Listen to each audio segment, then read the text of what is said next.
Hello guys, how are you doing? Hi.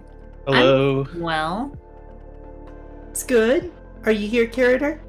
Yeah, can you not hear me? Yep, I can hear you now. Alright. And welcome everyone watching from home in the comfort of their non-magical universe. This is Mage, the Ascension. We're doing the 20th anniversary version. This is going to be session 3, I believe. Or session 0, then 1, then 2. So I guess it's 2. We gotta go with array numbering on this. Go. Session 2. And would you guys like to reintroduce yourself? Let's start with Crusader, then go Curator and Kiana, since that's the order you're appearing on my screen next to me. Might have to do something to change that order sometime. It's all alphabetical, and so you got C and there 2 Ks, so you're gonna have to deal with it. Let's see. Unless I change the C to a K. Okay, well, I'm Crusader Corrupted. I'm playing... My character is Anthony DeLuca. I am an amazing chef who did not complete culinary school, and with hopes of opening up a bakery in this amazing little town of Pleasant Valley. And apparently I can do magic. Apparently. apparently so. Oh my gosh, we got a bit in from Kiana Caradinil, and they say, "Oh my, it's my favorite Mage campaign." Well, thank you for tuning in. Oh my, I don't know who that is, but how wonderful. Yeah, that's amazing. Thank I'm glad you. that they're supporting you. All right, Curator /Zuzan /Lucas, how about you? I am Carador, also known as Zuzan or Lucas, depending on what game system we're playing on at the time, it seems. I play Nicholas Bassett, the rugged doctor in training, well, cosmetic surgeon genius, in fact, not very much in training anymore, who just happens to have a horrid genetic disorder that requires him to eat the flesh of human beings to not, have a disassociative episode where he goes on a rampage and kills everybody, maybe.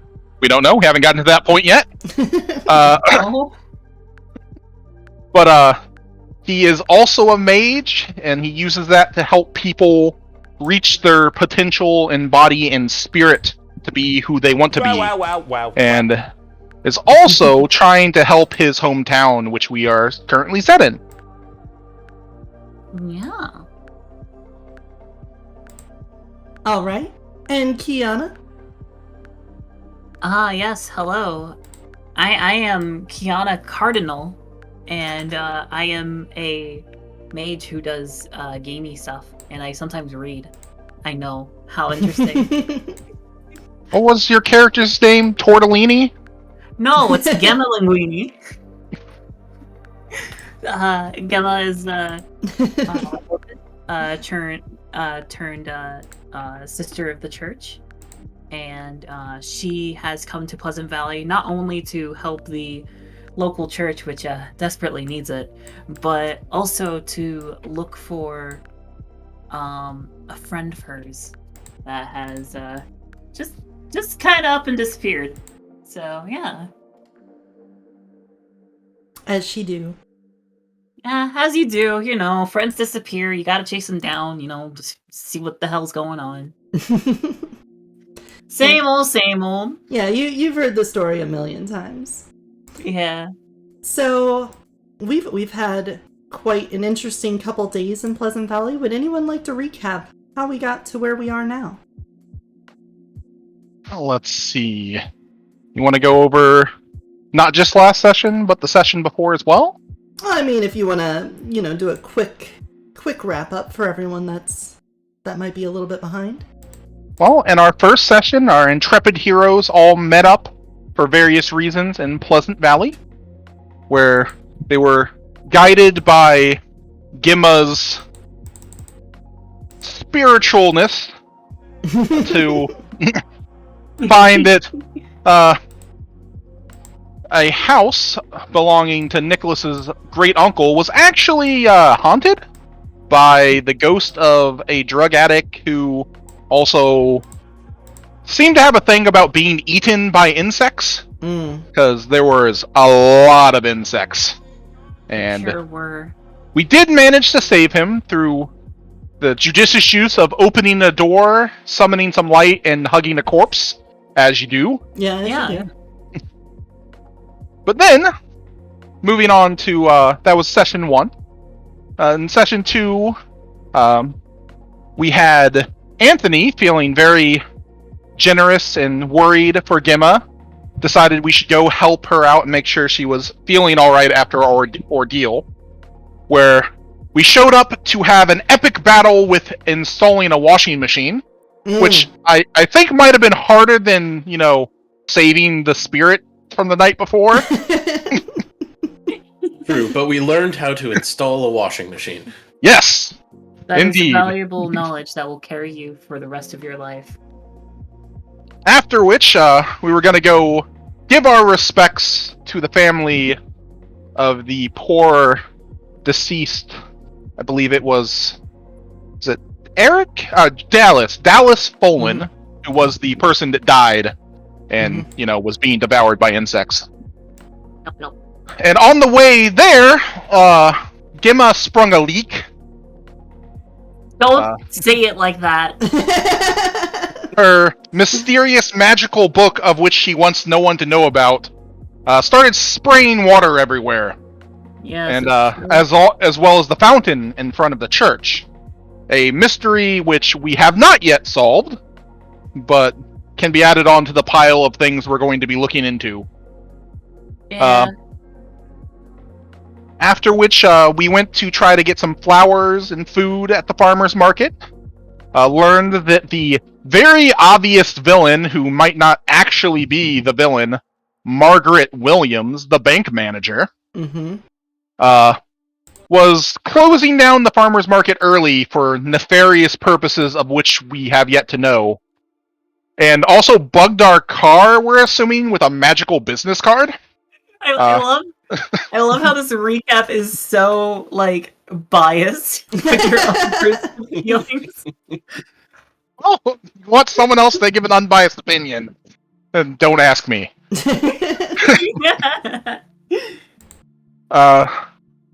Crusader had some ideas that were overridden by Nicholas's vastly superior intellect of maybe not. And we hid the card at the haunted house to discuss later. We don't really know what it's up to. We went and said our goodbyes and our condolences to the Folan family. Which, and then, I'm going to pause you there. Go on. I rewatched the VOD, and I am going to have to make a little retcon here. I did have my ages totally mixed up. So, Eric is not in your high school class. He would have been in your father's high school class. Ah, okay. Oh. It makes way more sense that way. Yeah! Otherwise, they had a baby at 4 years old, and that wouldn't make any sense. I don't know. Stranger things have happened in this town.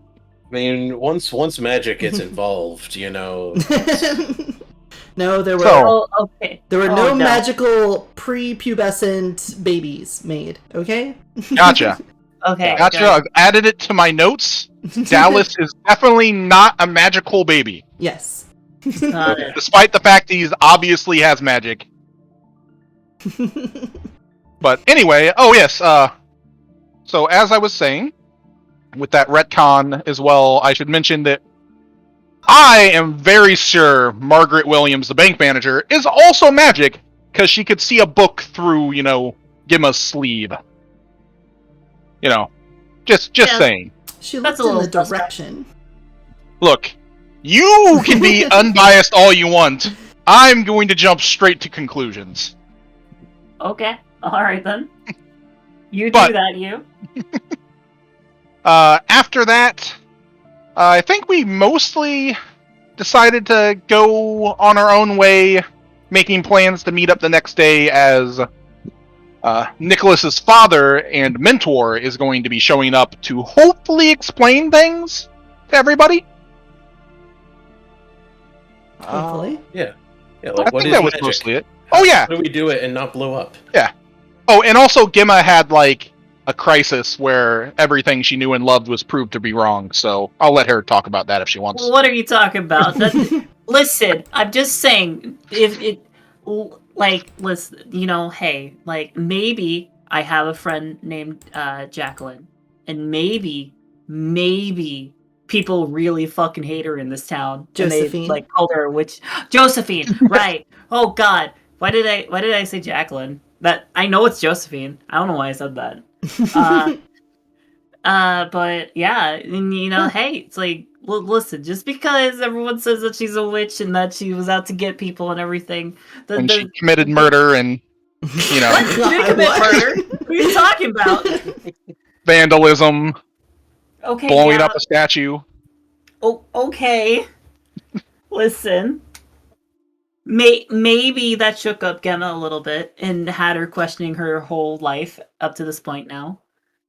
But you know, hey, it's just, who doesn't have that happen to them every so often? You know. I mean, I'm right with you there. Nicholas has had many crises of conscience over the last, like, week. Yeah, So. yeah. So don't single out Gemma in this.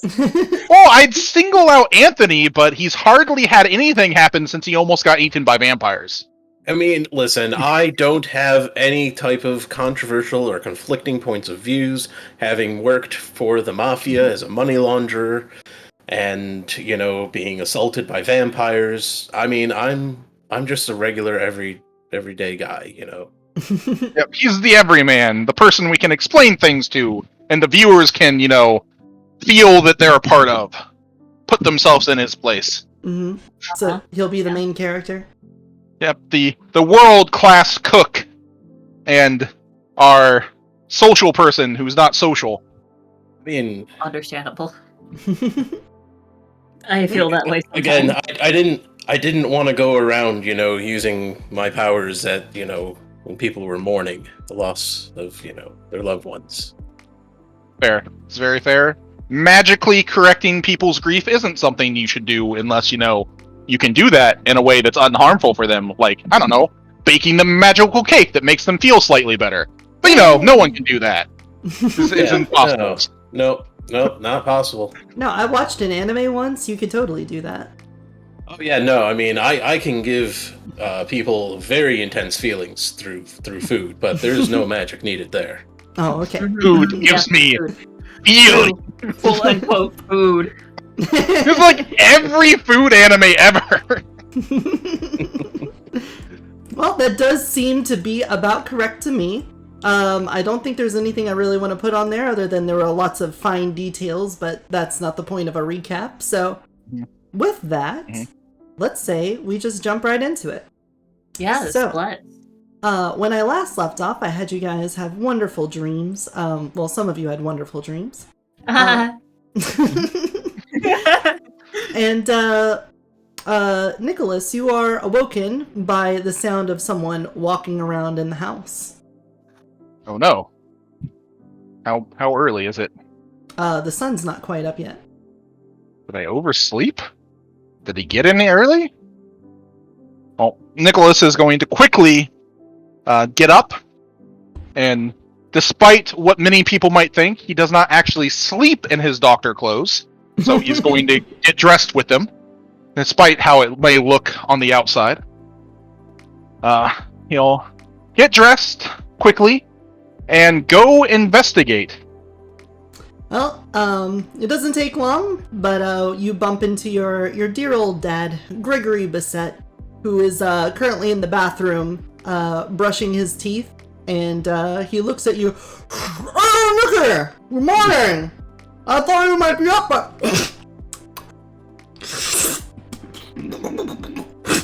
I thought you might be up by now, boy! Morning, Father. Didn't think you were getting in till a little later. I apologize. Nope, took the red eye. Been up all night. Oh, it's gonna be probably a bad choice, but I thought it'd be best if I got back here lickety-split. So, Nick, How'd you sleep? Slept in. Must have been good, right? Oh yes, I didn't dream at all, so I must have been quite tired. Well, give me just a minute, boy. I'll be in my office, and I'll talk to you there. Of course. He goes back to his routine and takes a cup of mouthwash and starts swishing it around. Mm-hmm. I'm going to go wake up Anthony. Alright. We had planned to have something ready for him, but it seems like we did not get the timing correctly. Mm. Well, not yet. It's too early. As that may be, Gregory, my father, is already here. But the dream was so good. Well, get up! I will be getting ready for our talk. I don't think Gemma is going to be up this early, though. I don't know. Do nuns wake up quite early? I suppose they must. I'm sorry. When are church hours usually? How would I know? Nicholas doesn't go to church. They're very early. In the story, it is now Saturday, so you probably don't need to be up until probably close to 9 o'clock, I would say. Early services, I think, would start around 10 o'clock. But Okay. On a Saturday, I don't know how much the church would be in use, especially in a town like this. You know that you raise a very good point. Didn't the father say, like, nobody came to church anymore? Very, very few people. Handfuls. But regardless, I would not expect Gemma to be up this early unless she had plans to wake up early. Especially Like since the sun has not risen. 5:30 or something? Yes. But we got mountains. It could be a little later. Yep. He must have came in on like a 4 a.m. flight, and there was a bit of a drive because it's not like you guys are right next to any major airports. Yet. Mm-hmm. Maybe eventually one day you'll get an airport, Beset International Airport. Probably just a helipad. People like helipads.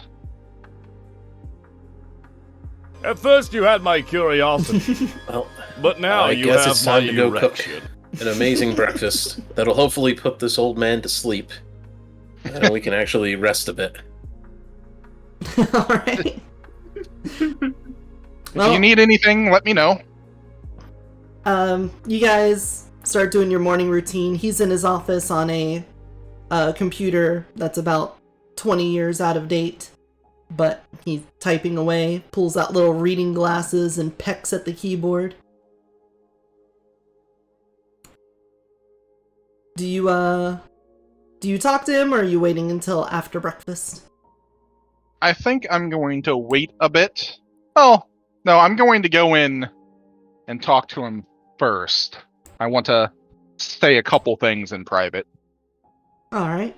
He looks up from the keyboard and takes off the reading glasses and puts them in his little pocket. Goes, Nikki, sit down. There's a big leather cushion armchair across from his desk. His very regal office with like a little green lantern, several trophies hanging around from back in his golden years. All the accoutrements of an old man in his glory days. So, boy, I heard from Father Andrew that your Uncle Francis, your great Uncle Francis, you guys found something in there as we talked. But it sounds like there was more to the story than he told me. What happened? Yes. Well, things kind of went like this, and I'm gonna not go over the recap I just did again. Yeah. Let them know what happened about the spirit, about Gemma and her book. Kind of the things I've found out, bringing up Margaret as well as Josephine, and letting him know that about Anthony is here as well, and kind of letting him know what's going on, and that when we do meet with Gemma, I'd appreciate it if he didn't spill all my secrets to her. I'm still fairly wary of her. Well, first, thanks, Nick. It could have been real easy for you to just keep that to yourself, so thank you for telling me and keeping me informed. I want to take care of you, and it's a crazy world, and now you're in an even crazier one, boy. So, please tell me when that's going on. And for the love of Christ, Nikki, before you go into a haunted house with a crazy nun, you should probably let me know. Oh, I didn't think there was going to be a haunted house, honestly. I know there's more to this world than I originally thought, but it seems that my horizons need to be broadened quite a bit. Oh. I think you've already learned the first lesson, though, which is heavily secretive. You need to keep everything close to you. Don't let anyone in. The more people know, the easier it is for them to get under your skin. Or, in worse situations than even that. But, this, Gemma person, you said. Yes. She's over at the church with Andrew. Yes, at the moment. He did mention that he felt something special about her. That she had a twinkle of divinity about her, I believe he said. Perhaps she's a mage too. It seems as if certainly do more than, I'd say, a normal nun. Well, I'd be interested in talking to her. I'm gonna have a busy day today. There's a couple things I need to touch up, but that's gonna be a highlight of it. I need to go take a look at her, suss her out, and figure out if she's gonna be trouble in this town. Now, you've also told me you've had a run-in with Maggie? Yes, Miss Williams. Several. Though, she's seems to be getting more hostile all the time. And may also be magic? Well, I really didn't expect you, boy, to be able to tease that out of her so quickly. But it's true. Me and Maggie go back a while. I know she's been here longer than I am. She's got a few years on me. But for as long as I remember, she's been somewhat of a protector of the town, you might say. It's not out of heroism or selflessness or any of those lofty, noble ideas whatsoever, don't get me wrong. He rolls his eyes heavily. But she does help. She takes care of a few things around here and tries to make sure that nothing really disturbs the town on a large level. Now, Oh, go on. No, it's just you also brought up Josephine, and so those two kind of go hand in hand. You see, the only reason Maggie and I even know each other have any sort of magic was when Josephine first awakened.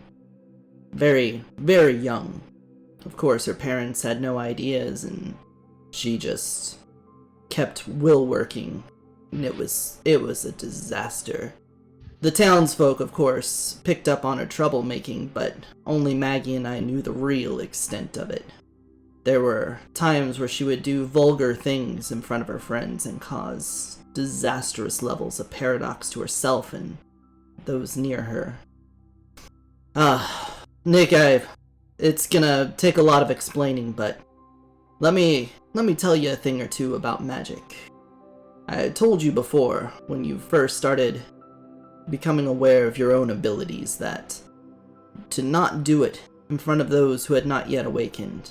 And the reason is that the very universe itself is against us in our adaptations, in our fixes to reality. And if those who have not awakened bear witness to it, then it's very likely to snap back and try to correct it. And usually it's not done in a very kind or pleasant and comforting way, I'll say. I've suffered it myself on a couple of occasions, and one would be wise to avoid it at all costs. However, when you don't have someone that is educated and experienced in magic, it's a lesson you have to learn directly, and Josephine had to learn it multiple times. Maggie was keen to the situation, but she's, as well as myself, not one to give up the information that you're able to change reality. And knowing that a young child has that magic, you can't risk telling them that you're aware of what they're doing, or else they'll blabber it to everyone around. You understand me, boy? Yes, I believe I do. Right. So, in the quiet, I tried to help clean up her messes, and Maggie, I'm not sure exactly the extent of her abilities, would apparently send her messages and try to direct her away from the things she was doing. However, I believe it was received poorly, and it seemed to only cause her to act up more. Now, I obviously don't spend much of my time here in Pleasant Valley. It's the place where I return when I need a recharge or something along those lines, but boy, it was quite a handful with her. The town was upset with her, Maggie and I were upset with her, and she didn't have a single person on her side, and there was no way for us to really connect with her and try to solve that problem. But, thankfully, at least for us, and maybe not for her, she got tired of it one day and just up and left. All behind. While still didn't feel good, knowing someone that young was now out on their own, it did make this place much more comfortable again. I wouldn't have to come home and have to listen to Maggie chew my ear off about all the different various spirits and whatnot that Josephine let loose on the town, and she would have to handle herself without anyone knowing. A feat very difficult even in sparsely populated and ghost town that is Pleasant Valley. So, I do find it a little disheartening that she was able to tip her hand to you like that. She must be slipping in her age. But I don't think she's the adversary you make her out to be. She's just very guarded. And seems to have some sort of grudge against the farmers market. Oh? How so? He's very keen on seeming to shutting it down for reasons I don't believe, and getting people away from the area. Well, I don't know anything about that personally, but if I were to hazard a guess, I would reckon that she's probably got some project going on that land. I'm not sure if I would tell you to go around pestering her. She's probably got work to do there. But she can be a handful herself too. But the less you poke her, the less she'll poke back. That's all I'll say. She has quite the personality. Yes. She's got a bit of arrogance about her. Smugness. She looks down on people, but I know why, and I'm not going to go around spilling her worms out. If she ever opens up to you, then I'll let her do that. But she's got her reasons. Well, you said you had some business around town? Oh yes. If I'm in town, I need to go stop by Father Andrew anyway. I figured that'd be more than enough reason to go see this Gemma individual. You stopped by Uncle Francis's house. We left a card in one of the drawers. I'll give him directions to it. That tipped our hand to Miss Williams.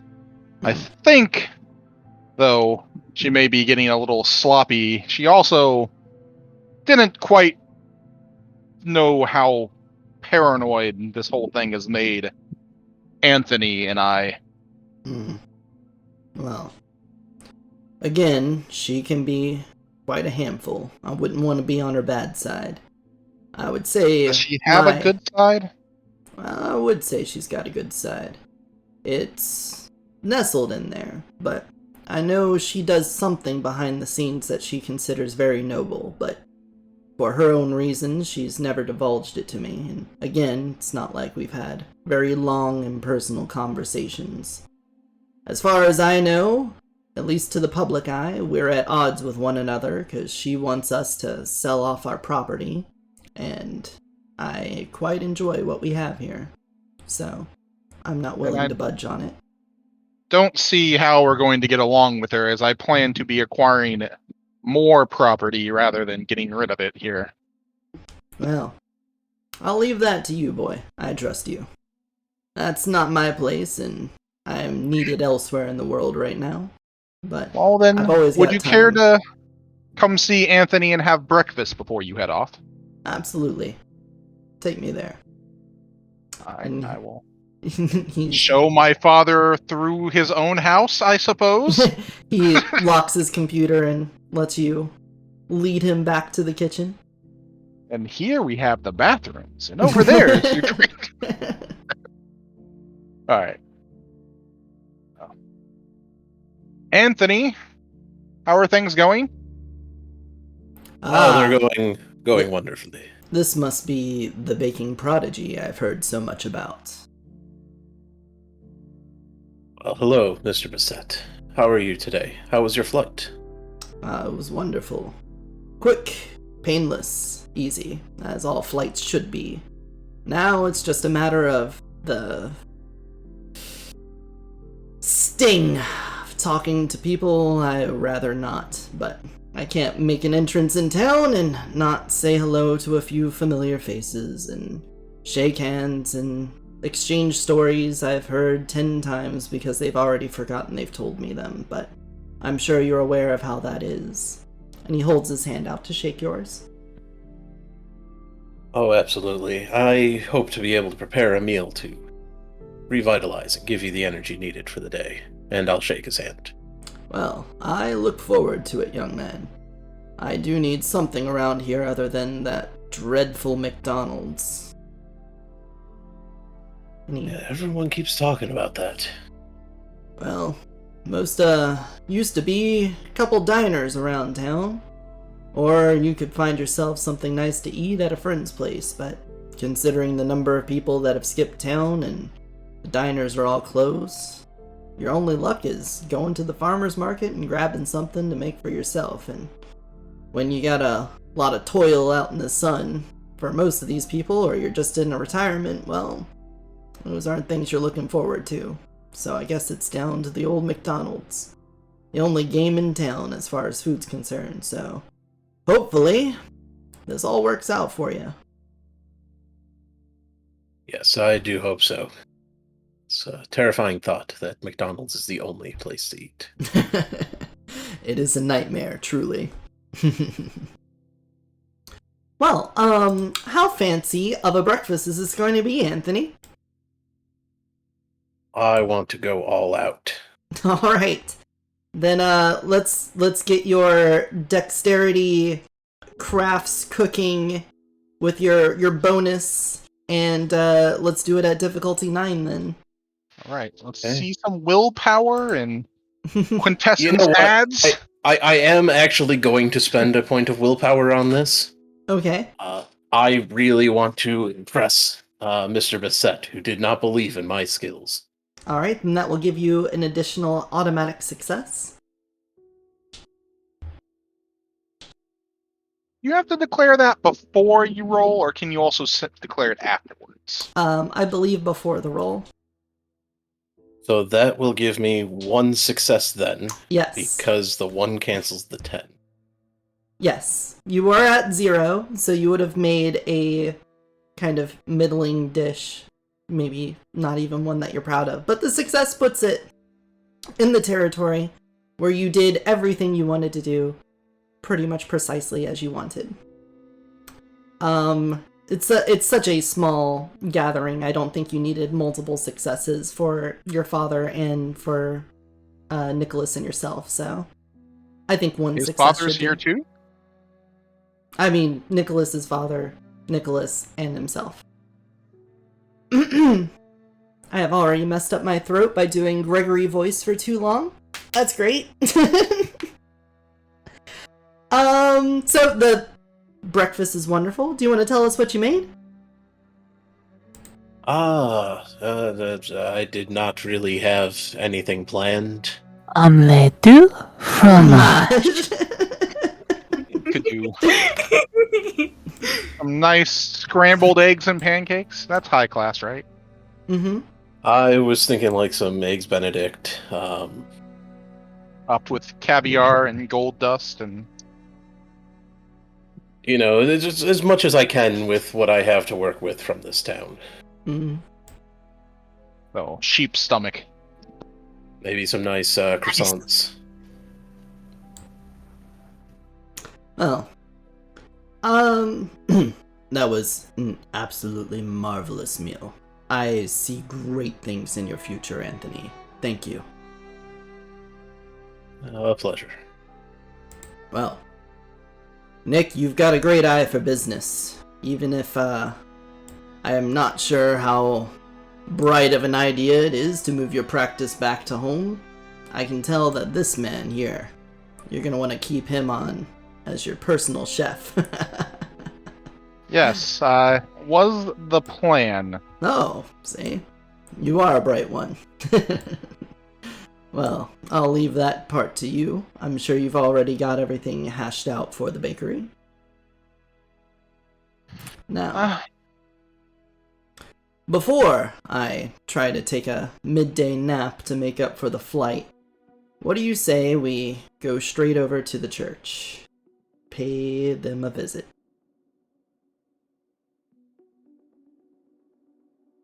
Of course. Sure.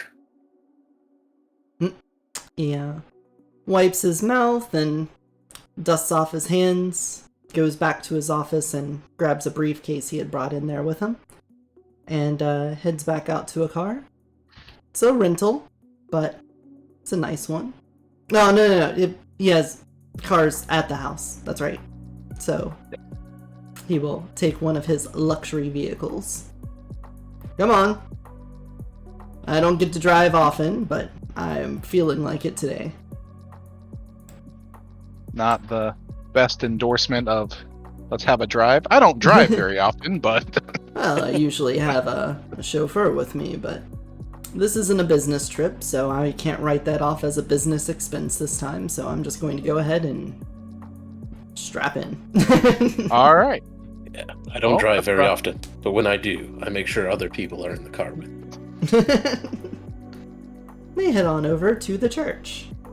While all that was going on, Yuma, I presume, was having a bad dream. Awful. Truly dreadful. Barely any sleep. Just, not handling it well. Just, bolting out of bed, sitting on the edge of it, just trying to ease my mind from that. Well, the bad dream woke you up just as the sun was coming up. And from your sort of dorm room, the single window pointing out towards the sunlight, you can see a car pull up outside the church. And it's certainly way fancier than Father Andrew's old clunker. Oh, seeing this, Gemma will tiptoe to the window, peek out, and just kind of whisper under her breath, "Well, I wonder what this is now." Anticipating that they want either herself or Father Andrew. She's gonna go ahead and get dressed and get down there. Go to the entrance hall. Yeah. All right. You go out there. Mm-hmm. Oh yeah. You can just say that. Okay. I didn't want to interrupt with things going on. That was all. Okay. Yeah, they step out of the car. An older gentleman with Anthony and Nicholas at his wings.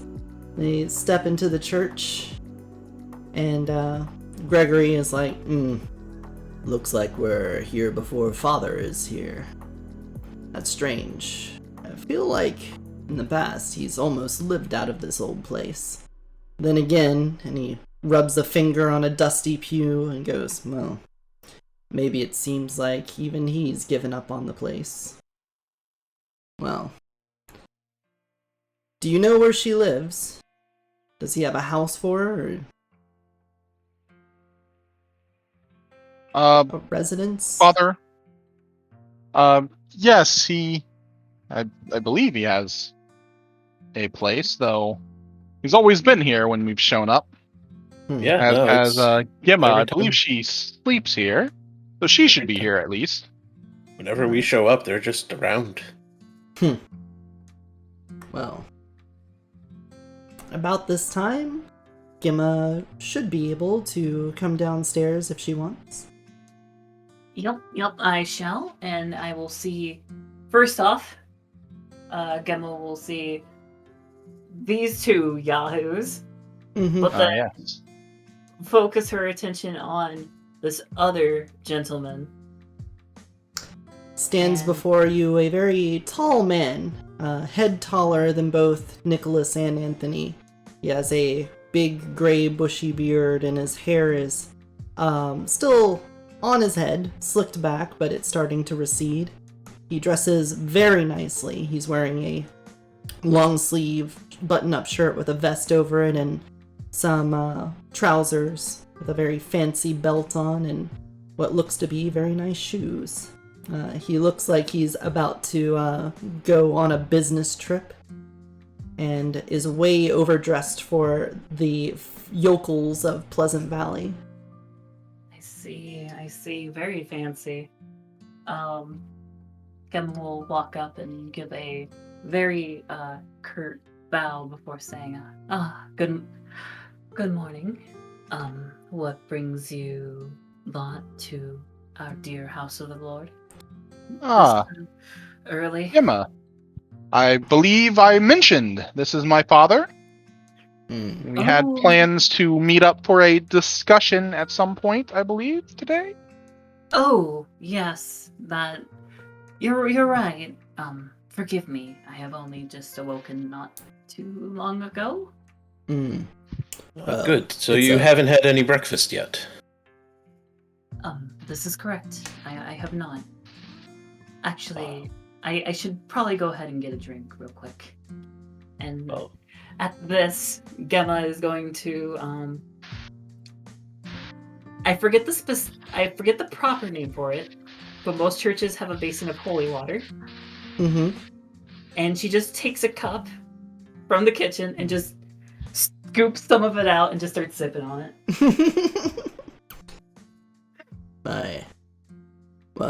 My church etiquette is probably out of date, but it's a pleasure to meet you, Gemma. My name is Gregory Bissett. I am the father of this young man here, and I'm very interested to find out your perspective on what happened the other night and property that I own. Oh, you speak of that poor lost soul. Indeed, I do. Yes, a rather unfortunate circumstance. I am just thankful that we were able to help him. I feel like there's more to the story than you're telling, but Father Andrew talked my ear off about it, so I'm not sure if I want to hear the whole story again. But I am interested in something. He said that you had a spark of divinity about you. Would you agree with that? Gemma kind of averts her gaze a little and kind of does the thing where she's like partially hiding her face behind her cup, and she says, "Oh well, you know, we are all children of God. Don't we all have a spark of divinity?" Yes, but most people's sparks can't summon blinding light out of nowhere. Or, say, spray Nick. water out of their sleeve. Nick. Come on. It's true. Everyone does have a little spark of divinity in them, I would say, but not one that usually becomes the talk of the town, right? And with anything with Father Andrew, I'm sure it can become the talk of the town, but it sounded like something a bit more special than that. You had a feeling, and you acted on that feeling, and then something came about it, and it seems more than coincidence to me. So I want to know, how did you get the feeling? Emma kind of twiddles with her cup a little before saying, "If you must know, I heard a voice. It called out to me. It asked for help. That is the gist of it. Right. So I set myself to exercise the location." Well, that's basically what I expected to hear. Something reached out to you and you answered, right? Yes. I believe I am responsive to these sorts of things. I believe you. I have every reason to believe you right now. He says. He gestures towards a pew and sits down and looks at you and pats on the pew next to it. Nicholas, could you go get me a glass of water?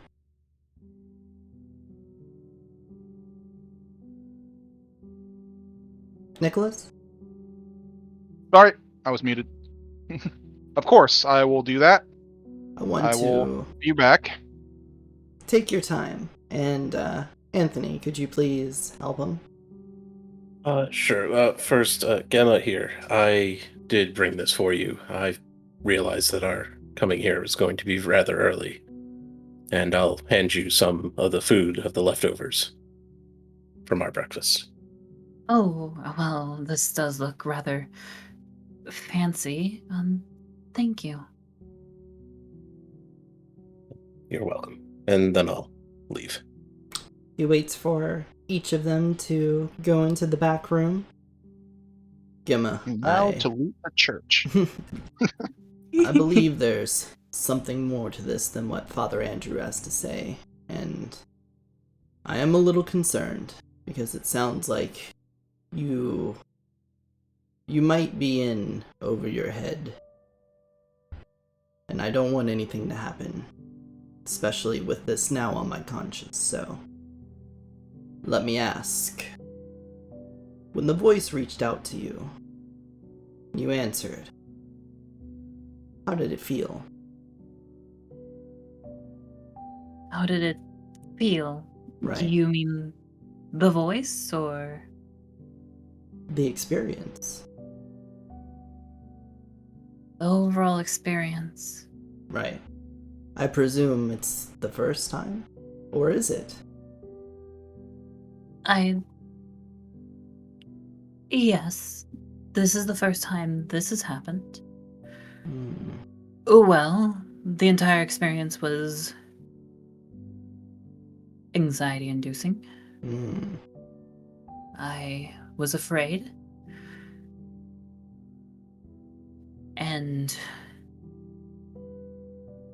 But I felt I had to do the right thing, as is my place to do so, as is my role.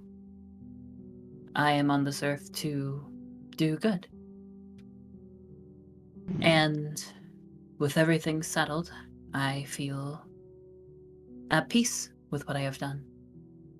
Content. I feel that seems appropriate. At least what I know.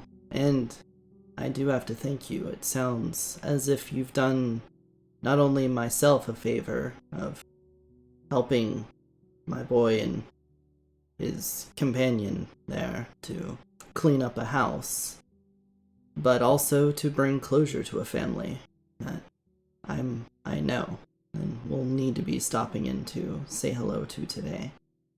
So thank you for that. But what worries me is how sensitive to this world you seem to be. I would say normally, for someone of your ability, I would expect them to have to try to reach out to the spirits, not have the spirits reach out to you. That's usually calls for a pretty powerful being, but it also seemed as if this one was not all that strong. So I'm getting some conflicting information, and it's got me puzzled. That's all. They were not a malevolent force. They were just a helpless soul. They just needed help. I don't disagree. I believe you, based off of what you've said. I have to ask, Gemma, is there places that you've been to where you feel that there's a heightened sense of spirituality there? Something in the air?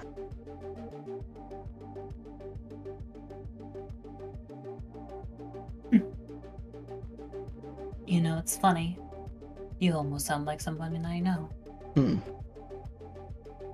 I have some knowledge of those who are attuned to the world of the spirit. It's not one that I tread into myself, but being the experienced person I am, I've seen it myself a lot, and I've heard them talk a lot.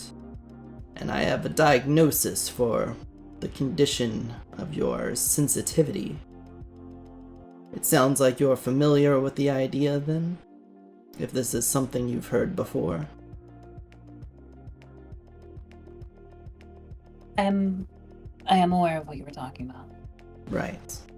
Back where I'm from, there is a park that, at times, fulfills your criteria.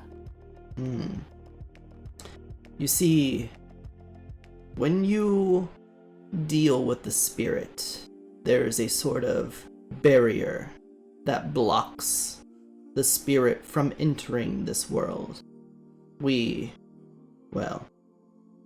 Not to open up too much to you. An old man must keep some secrets, but it's called the Gauntlet. It is a difficult place to pass through in most situations. However, there are places on this planet that the gauntlet is thin, and those who are attuned to the spirit can sense where it's thin. Likewise, there are places where it is thick, and it feels like an impenetrable wall. Can you tell me if there's any places that you felt like that in Pleasant Valley?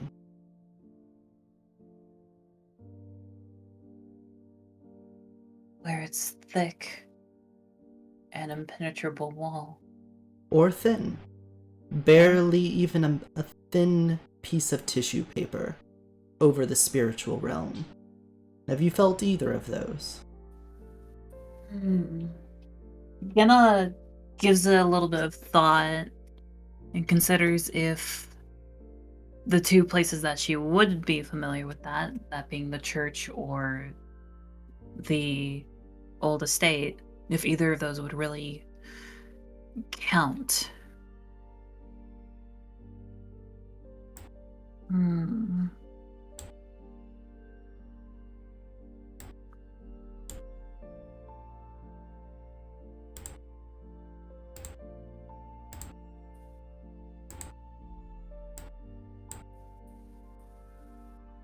Well, have you thought of the places where you've used your spirit sight? I have. What places seemed most active?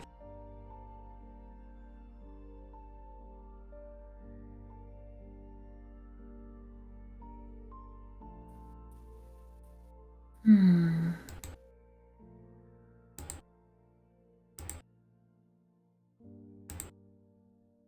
I suppose the area around the fountain seems active. Hmm.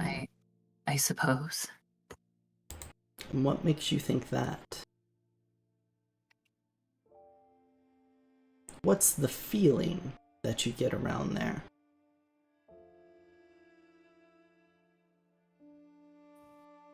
It feels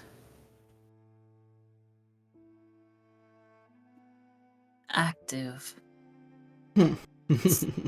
Hard to put into words. Oh, I'm sure. I had a run-in with it yesterday. Oh, is that so? Yes. It seemed tied to a certain situation of my own. Hmm. It's almost as if it was reflecting myself, which is interesting. Then I believe my intuition is spot on here. You do seem to be quite attuned to the spirit then. You're not the first person to tell me that the place around the fountain was a very compelling place that seemed to foster some connection with those that were around and paid attention to it. I would hone that ability of yours, Gemma. It'll be very special and useful to you. I don't want to, again, give away too much all at once here. I think there's a lot that you're going to have to learn on your own. But please be careful. And thank you for what you've done so far. Of course. I do the best that I can. He stands up and sort of straightens up his pants a little bit, makes them look nice and neat. Adjusts his collar, and looks down at you in the pew and goes, "And please, take care of Father Andrew. He may be all smiles and very talkative, but he's harboring a real pain in him. He's quite lonely, so please, watch him." I see. Thank you for addressing this. Mhm. I will watch over him. "Nick! Boy! Where's that water?" Come back into the room with a freshly clean cup of, I believe, lukewarm water Mm, with a bag of tea I found in it. Thanks, boy. You know what I like. Takes a sip of it. Now, I'm gonna head over to the... Excuse me? The Folan house. Talk to Eric. I'm sure they're not handling things well. I believe, at this point, I will take my leave. And, you can call yourself, call me back if you need a ride. Though I get the feeling you have a lot to do today yourself.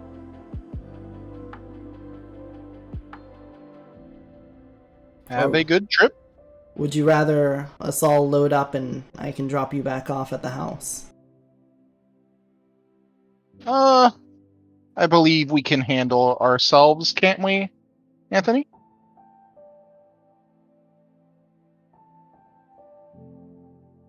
Dun dun dun. Helps if I unmute. Yes, I believe so. I think we can handle ourselves just fine. Alright, well, it was a pleasure meeting you, Anthony. A pleasure meeting you, Gemma. I have some business to attend to, and I will see you all possibly tomorrow when I wake back up again. Very well. Have a wonderful day. He pushes open the double doors to the front of the church and walks out to his car, leaving you guys alone in the church.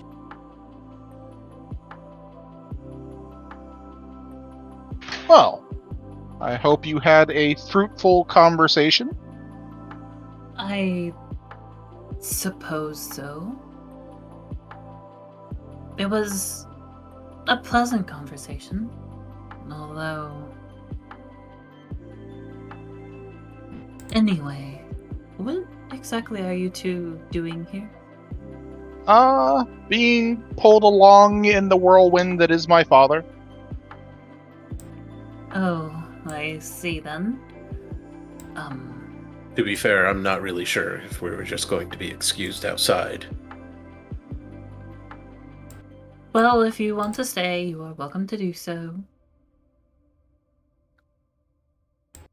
Unless, do you have something on your palate? My palate? Do you have something you want to do? Oh, on my plate. Yes. That is the expression, I believe. We have several things we need to be investigating. Strange monsters in the woods. Possible mysterious things at the farmer's market. I also need to get Anthony's restaurant up and going at some point. Yes. I've also been curious about investigating this McDonald's. Sure. To be honest, I am curious about the McDonald's as well. But,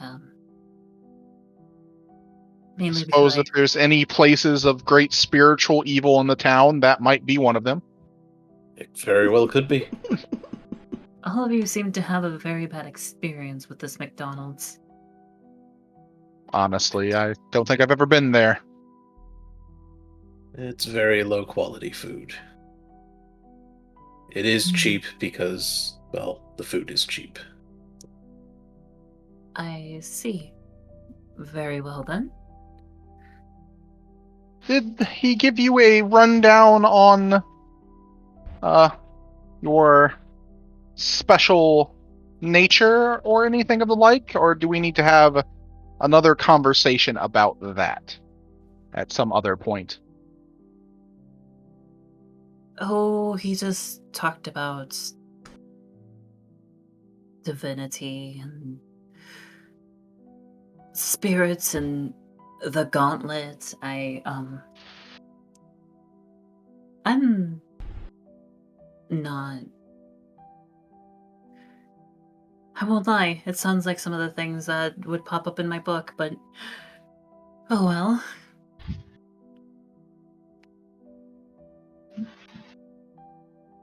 Is there something else I should know? Well, he did give me a warning about displaying such things openly, as apparently the universe seems to have a bad reaction when those not in the know see things that should not happen. So I would be careful about that, though you don't seem to be one that would go spreading that around. No, actually, that sounds familiar. Do you?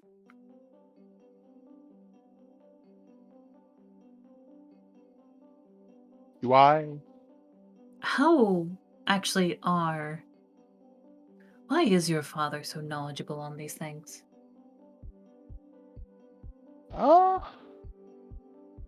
He has told me that it seems to be something that might run in our family somewhat. So he has his own knowledge and, let's say, special nature.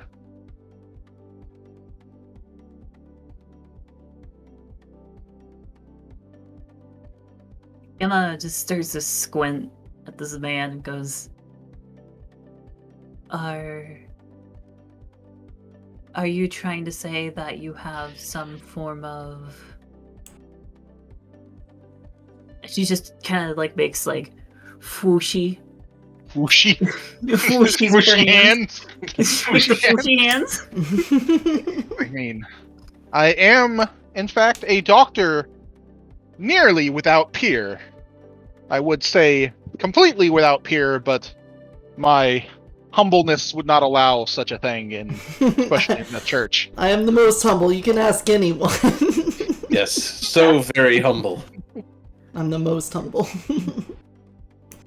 But as for the whooshiness, no, I don't believe I whoosh quite the same way that you do. But you You do whoosh. do. I have never whooshed in my life. But you just said not the same. What are you trying to say with that? What do you mean, what am I trying to... If you're asking me to go whoosh, I have no idea how to whoosh. No, I'm trying to understand what you mean by that. Similar but not the same. What do you mean? Like, are you saying that you are touched by divinity as well, or No. what? I do not believe that any god has touched me in such a way.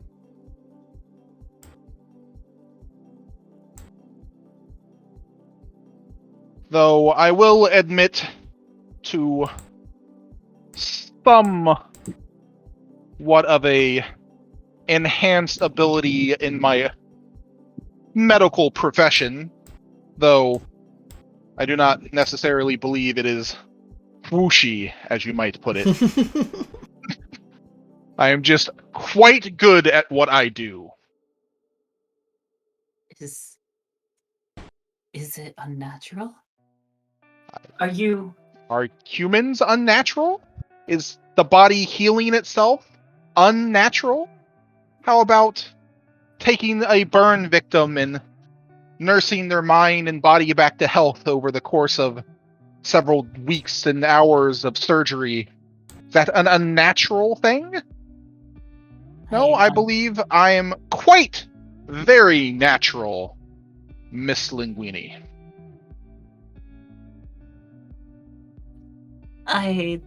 I see. So wait, are you comparing... So wait, you're just comparing my thing with you just being a surgeon. Okay, got it. Alright. I mean, sure, I suppose. Yeah, okay, alright.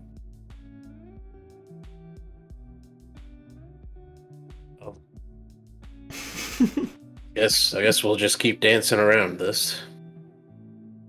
Dancing It's not around like... I mean, it's not like any of us within different situations have seen and described very different things that could not be perceived by, normal vision. I agree. Anthony, you have seen some rather strange things and described things that we've been around. Well, you have as well. I don't know if I'd go that far, but... I suppose, but people...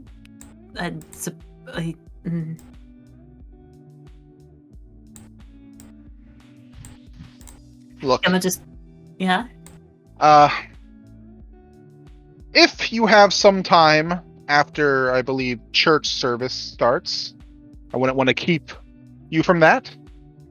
You are free to join us once again on a little bit of an adventure through the woods, maybe?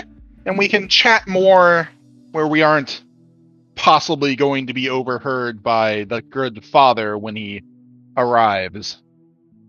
I am... very well, we can talk later. In the woods. Very Yeah. well. Do you have a different mystery you'd like to investigate? I am all ears. Well, I I'm mean, 2 ears. what is your interest in mysteries? I mean, of course I have my own interests. I mean, but none of them, I think, involve the woods. I plan to bring this town back from the brink of disaster, and it would, given that we've run into one ghost already, I'd rather not have that, imperiled by perhaps strange monsters living in the woods, or Miss Williams and whatever her plans are. I'd rather investigate Miss Williams or the McDonald's. I'm not really up for going after some strange monster in the woods until we fully understand our fushy nature. I do not believe I will ever whoosh. But I understand your meaning. Would you instead rather go up against a elder, very well practiced whoosher that has some measure of control over the town than investigate Wait. random instances in the woods? Hold up. What do you mean by calling her an elder Fusher? As I said before, Miss Williams seems to be, as you have put it, a whoosher. One that has been around in this town for quite a bit of time, if my father is to be believed. I feel much more confident going up against rumors of Father Andrews? Yes, Father Andrew. Father Andrew's rumors of weird noises in the woods than someone who is practiced in the art of whoosh. Practiced. You speak as if she is a Gemma looks from side to side before leaning in close, cupping a hand over her mouth and just whispering, "A witch." Witch? I suppose that is the name your religion gives to whooshers? She could be. Is that actually what you're insinuating? I am insinuating that she has an ability much in the same vein as the rest of ours, and that she is much more knowledgeable in it than we are. Rest of ours. Wait Yes, a minute. the Fushin. Hold on. Wait. I think I'm... Hold on. Do you two... The spoon... I pull out the spoon and do a whooshing motion.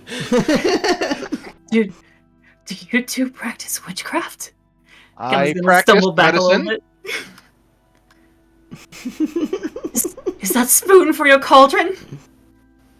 No one has ever, in the history of medicine, prepared it in a cauldron. I mean, I could cook in a cauldron. I haven't. So you admit it. A witch burner! Try building a bridge out of them. God. You spray water out of your magical book that you carry in your sleeve, madam. Sir, that is different. That is a miracle. A miracle from a faith that is not the one you pretend to practice. Oh, how dare you, sir! And I'm just gonna go ahead and just open palm slap him across the face. Okay. I'm gonna need you to. This is gonna hurt. Those are serious words. Well, first of all, I need you, Gemma, to roll if it's a slap, I'm just gonna say a dexterity athletics at a difficulty 6. And what do you do in retaliation or defense, Nicholas? I mean, I'm going to try to dodge it. Alright, then that is going to be a dexterity, Athletics? No. Hold on, I've got this here. book. There is a book thing. Yes. Alright, systems, combat. This is the first time we've had physical combat, yes. Dexterity, athletics, difficulty 6 Yes, okay. is dodge. Thank you. Do that. Alright. Let's do that over here. Dexterity, athletics. Dodge. And you said difficulty 6. Mm-hmm. Oh no. She slaps you. Yep. She slaps me. How can she slap? It is Yeah. sad. Please take 1 bruise damage. God. Alright. 1 light damage. Whatever One it was. little splash mark in the bruised health section. Yep. There you go.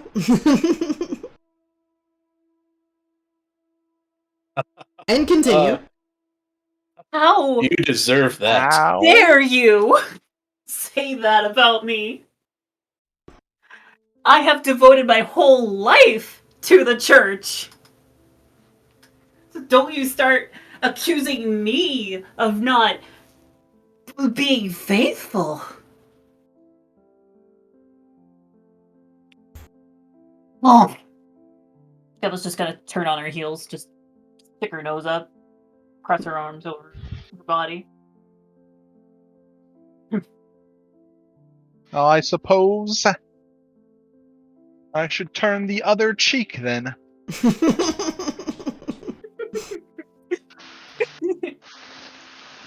I suppose that would be wise of you then.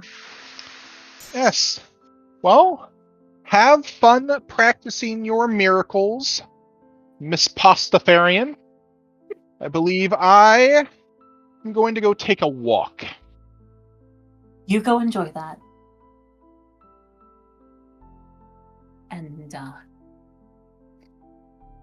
And by the way, Anthony, thank you so much for that breakfast. I really appreciate it. You are such a dear, you know that? Thank you. I do hope that you have a wonderful day and that you do find some other useful knowledge within that book. I'm sure there's Oh. many things that are worth reading in there. Oh, I certainly hope so. If you ever A need me, thicker skin might be a good thing. silence you, blasphemer! If you ever need any help from me, Anthony, just give me a holler, okay? Will do. And if you ever want some linguine prepared for you, just let me know. Oh, you're a man after my heart, it seems. Yes, that would be rather nice.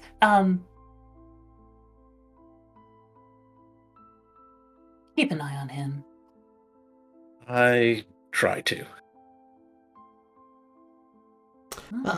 You guys hear the sputtering of an old engine, familiar to you, as it is Father Andrew's old clunker pulling up out front. The old man is muttering something to himself as he comes through the front door and surprisingly sees you all standing there. Oh! I didn't expect we would already have people over here, or that you'd be awake, Gemma. Well, howdy do, how are you all doing? Good morning, Father Andrew. Yes, these two and Nicholas's father dropped by. Oh, Gregory's in town, is he? Wow, that was fast. I didn't expect him to be able to break away from his work so quickly. He sounded on the phone like he wouldn't be able to. Well, I might have to go hunt him down if he was already over here and missed me. Dagnabbit. Well, then what are you guys up to? I'm just about to leave, Father. I wouldn't want to be bothering you two this early. Yes, I I have do believe he is some- leaving. Things to prepare anyway.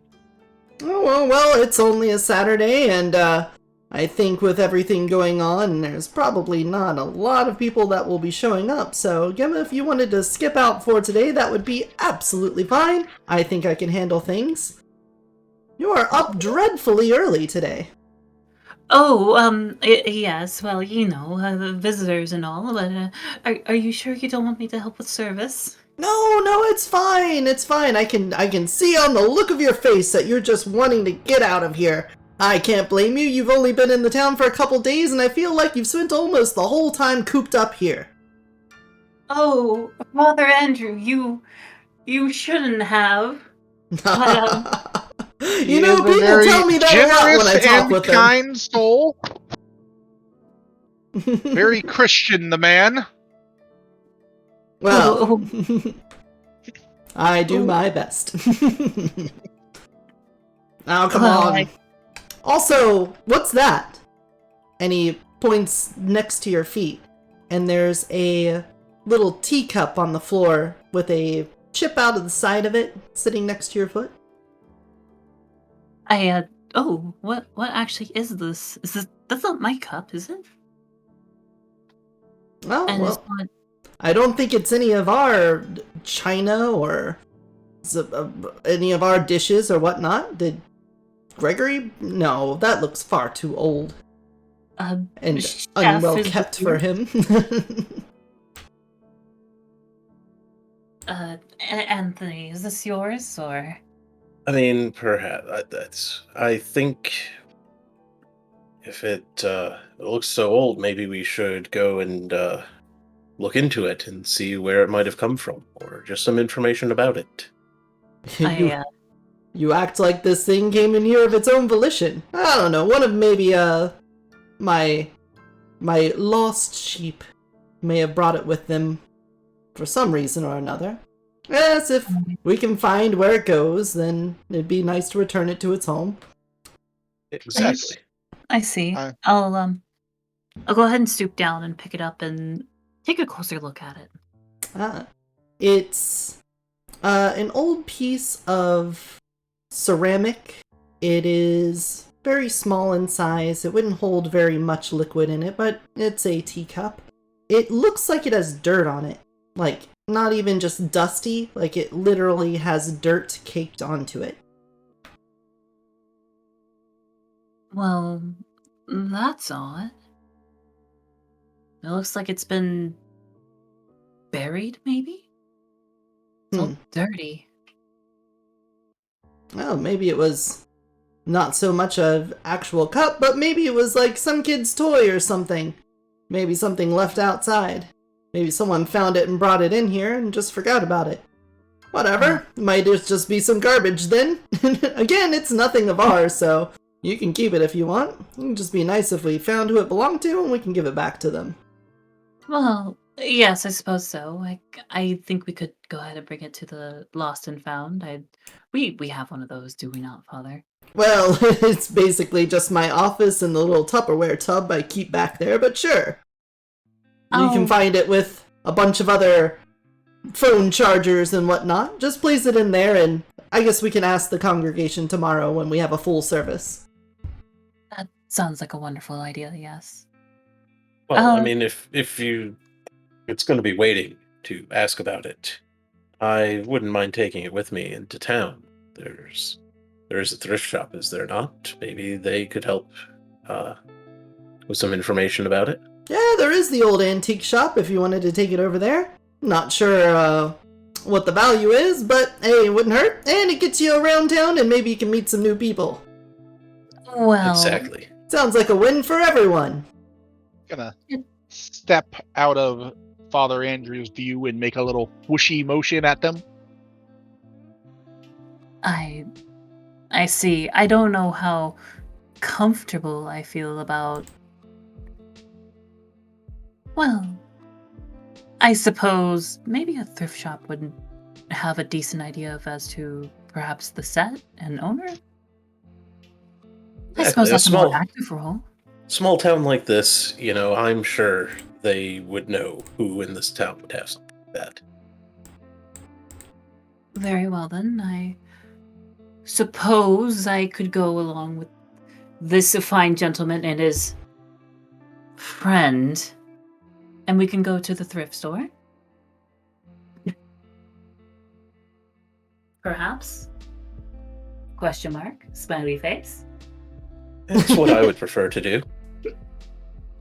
Oh, like I said, it sounds like you guys got your hands full.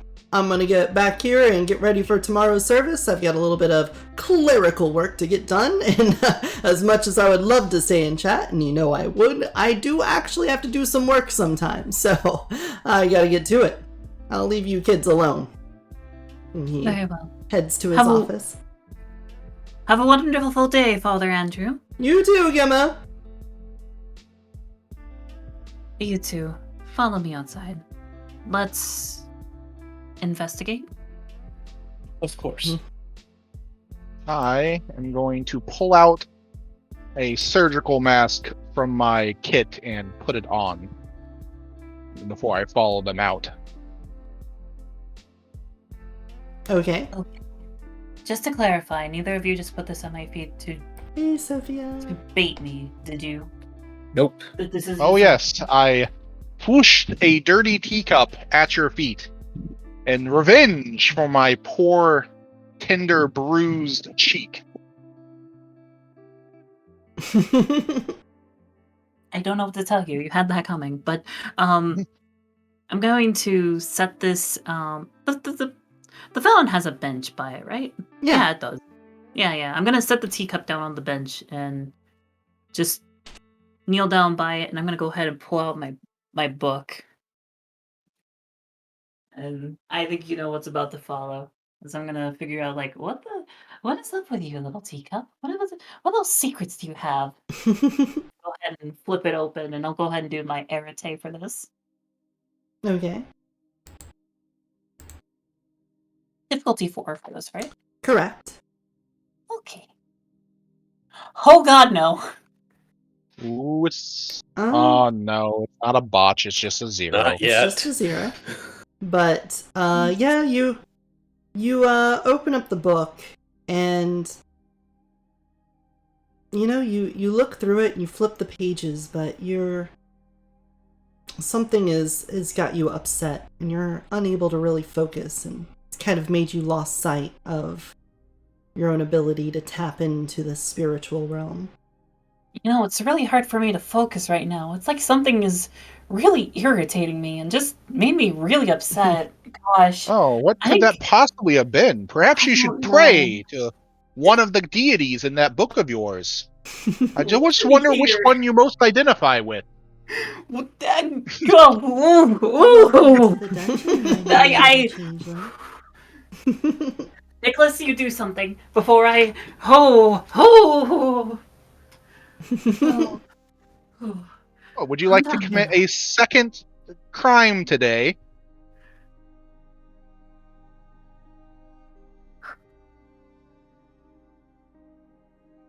I'm going to step away for a second. You two have fun. I Remember will now, take a look remember at this now. cup. Wrath is a sin. Wrath is a sin. No. True. Hey, thank you for the follow, Ainsworth. We're role playing, so I'm not too attentive to You should chat really right get now. a ruler to apologize. fulfill the whole angry nun look. Anthony, what was it that you were doing? I'll take a look at the cup. I'll use Prime Sight. I don't think mind, time, or entropy will help much. All right, Arete at difficulty 4. Okay.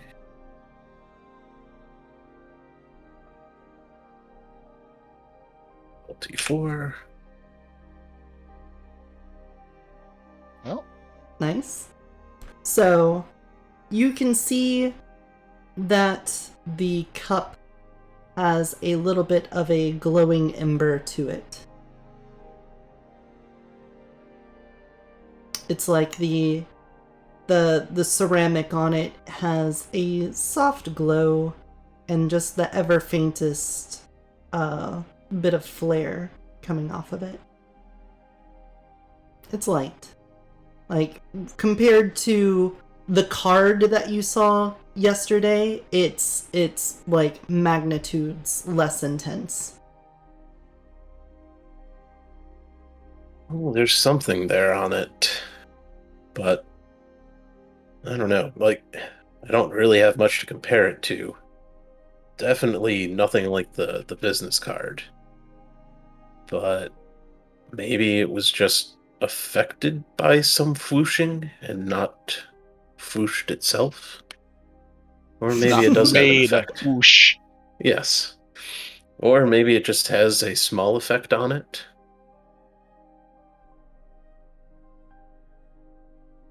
I'm going to have to addendum the book to call this Foosh the Ascension.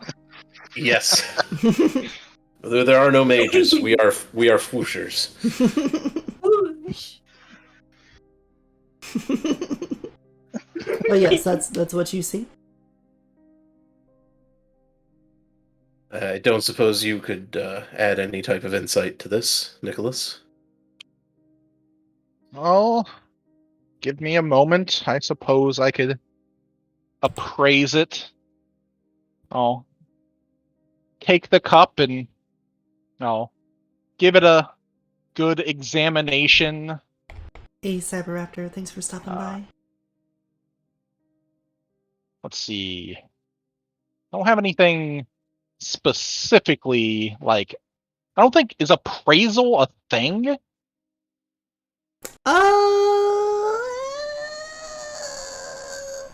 Probably a perception and Enigmas or no, not investigation or art. perception art. No, I don't really have art, but Artsy fartsy. I suppose I could see. I mean, you said it was like covered with dirt and stuff, right? Yeah, it had dirt caked onto it. So would trying to figure out where it came from, like, also still be like an art, like the sort of, I don't know. It's like, this is Alabama red clay, or No, like it's this is like that dirt. It looks like that dirt over there. look that you can ask that, but I'm just gonna tell you right now, your character does not have that kind of knowledge to be that specific. Even if you I had, did not think so, but I didn't know what sort of thing is like for identifying like plants and that sort of stuff, as opposed to like I didn't care if it was like this is from the Ming Dynasty. You know it is ceramic. That's about what you can get from its makeup. If you want to know more about the dirt, Not like you would. I mean, like, is it just dirt? Is it like crumbly? Is it muddy? Is it? It's just dirt. It doesn't seem to be clay Not like or. it's not like someone like made tea with it, so it's just dried and stuck on it, sort Yeah. of like old sort of stuff. Yeah, like it doesn't look like it very recently was used or anything Okay. like that. Well, I will once again take out my tools, scrape a bit of dirt and stuff off of it, look it over, try to feel if it's got any sense of life to it first, which is my my main sphere. Would you do an Arete difficulty 4? Yep, I was on it. Alright. Nice. Yep. The cup itself does not show any life, but of course you sense all of the bugs and the people around you. All the bugs in the people around me. In Please the don't phrase people it like too, that. yes, yeah. The Oh, ones no. that the ones that I've- never escaped Gemma's hair, and they're just crawling there. For No. Now, is it worse to let them crawl around in her hair or to tell her about them? All right. Well, I am not pulling out my clipboard to ask questions of this cup. So that's all I got. I'm just not doing that. Like, it seems to be a cup that has been covered in dirt. Brilliant. Yes, brilliant observation. I can tell you that the dirt and the cup don't seem to be, recently used or anything, so I don't believe my father, drank a cup of dirty water, or it was dropped by a ghost drinking tea, maybe. It probably just rolled out from under a pew. That place has been in sore need of maintenance until you got here. I'll I hand it see. over to her. Oh, actually, I won't hand it over to her. She's walked off. I will set it down next to the fountain. Well, with their observations coming back, I'm going to get closer, a little calmed down, Mhm. and say, "Well, if we've gathered all that we can, I suppose our only other avenue is to seek out this thrift store. Was that accurate?" We have several avenues, but that is in fact one of them. Well, I believe it's a good one, considering we don't have your father to ask right now. Well, then, my good, dear old friend Anthony, of whom I am very fond, let us follow your suggestion and walk ourselves down to the antique shop. At least it's a nice day outside. Is it a nice day outside? It is a nice day outside. The sun is now Fair up. enough. The birds are squawking about as they do.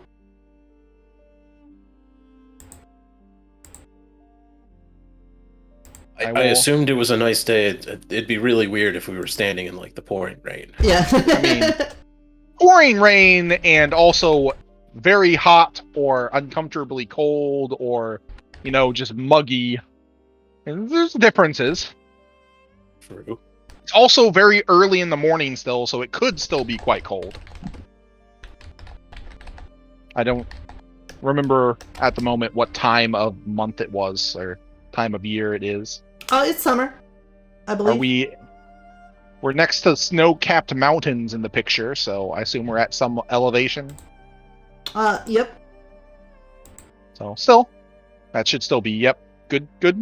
Yep. Nice, clear weather. All right. You I guys will.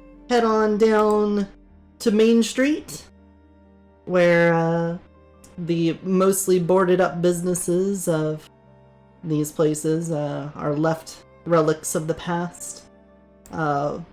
Antiques in their own right outside the antique shop.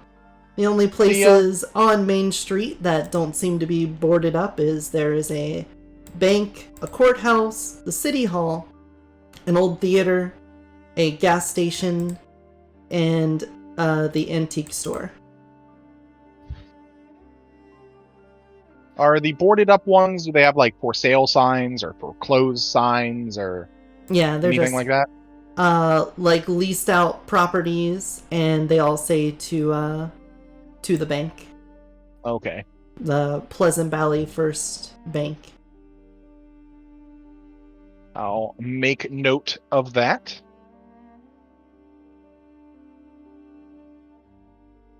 For leasing options, please dial this number. Is it a certain someone? There's not a name on it. Oh, okay. It's just a number and the bank. Oh, okay. Yes, the bank.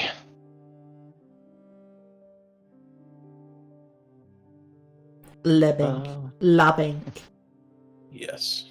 La Banks. Alright, you guys head on down to the antique shop. You open the door to find a lovely collection of assorted old things, giant rope spools being used as tables, chairs from a bygone era, a whole host of old canvases and whatnot, and an old man behind a counter, asleep in his chair, round as he is tall, and with a patchy white beard, snoring away.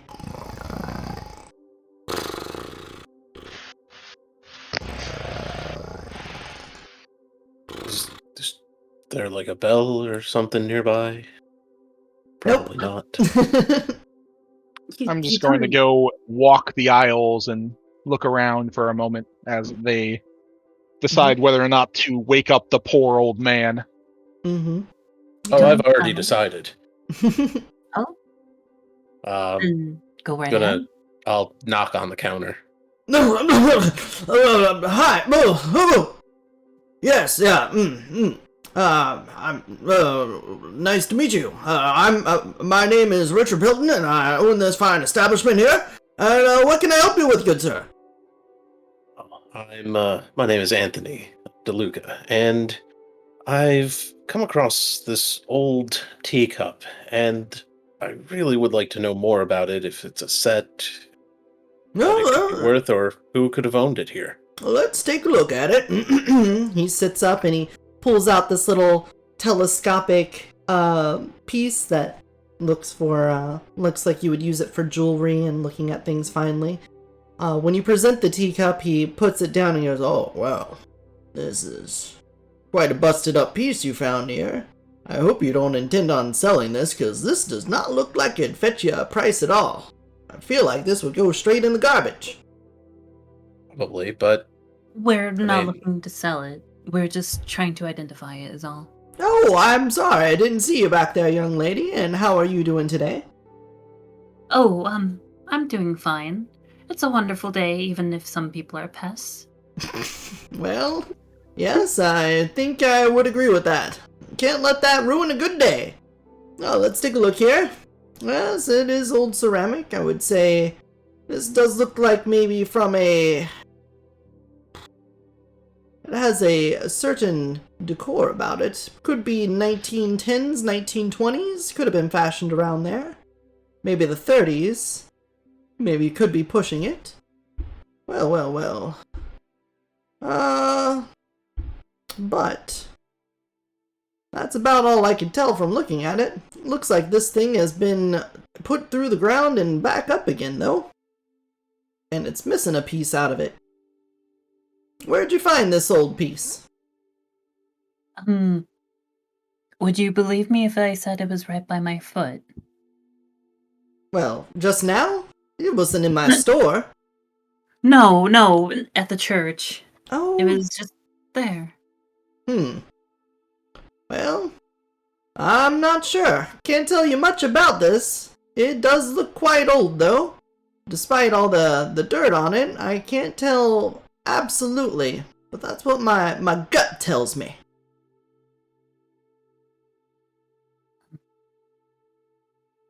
You wouldn't perhaps know anyone who may own it, or anyone who is interested in this kind of thing?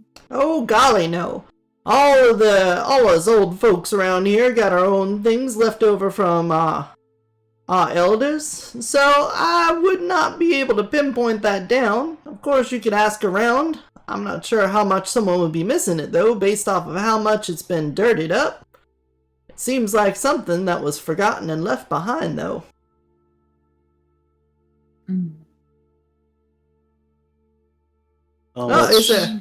As much as I love talking about things like this, I have to say, appraisals is usually a thing that comes with a price. A consolation fee of sorts and all of that, and you kind of sprang this up on me. Sorry to fall asleep, but I have to say, if we continue the discussion any further, I need to make it a business-oriented one. As you might guess, we're not doing the best. Unless you are looking to buy something around here. He gestures broadly to the odds and ends throughout the store, the various taxidermied animals and old linens and stores of junk. Well, on that note, as I'm going around and looking around the store, I'm going to, take off my spectacles, wipe them clear, and put them back on as I try to get a sight of crime to see if anything in the store is, in fact, magically inclined. Alright, do your Arete difficulty 4.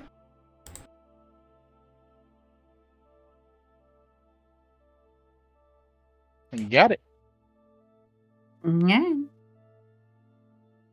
All right, you. Did you just like nyan me?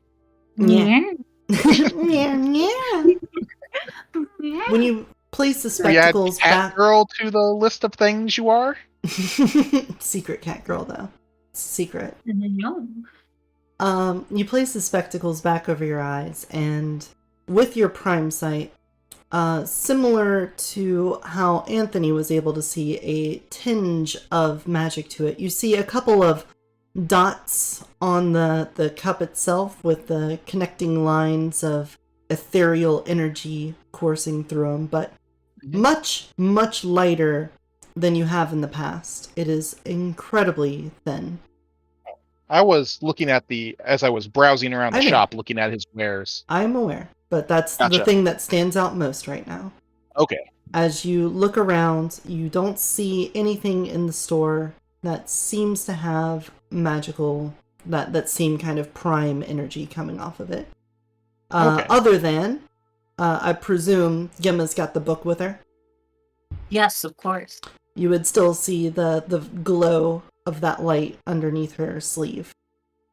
Okay. And the book and the cup aren't connected at all? No. Gotcha.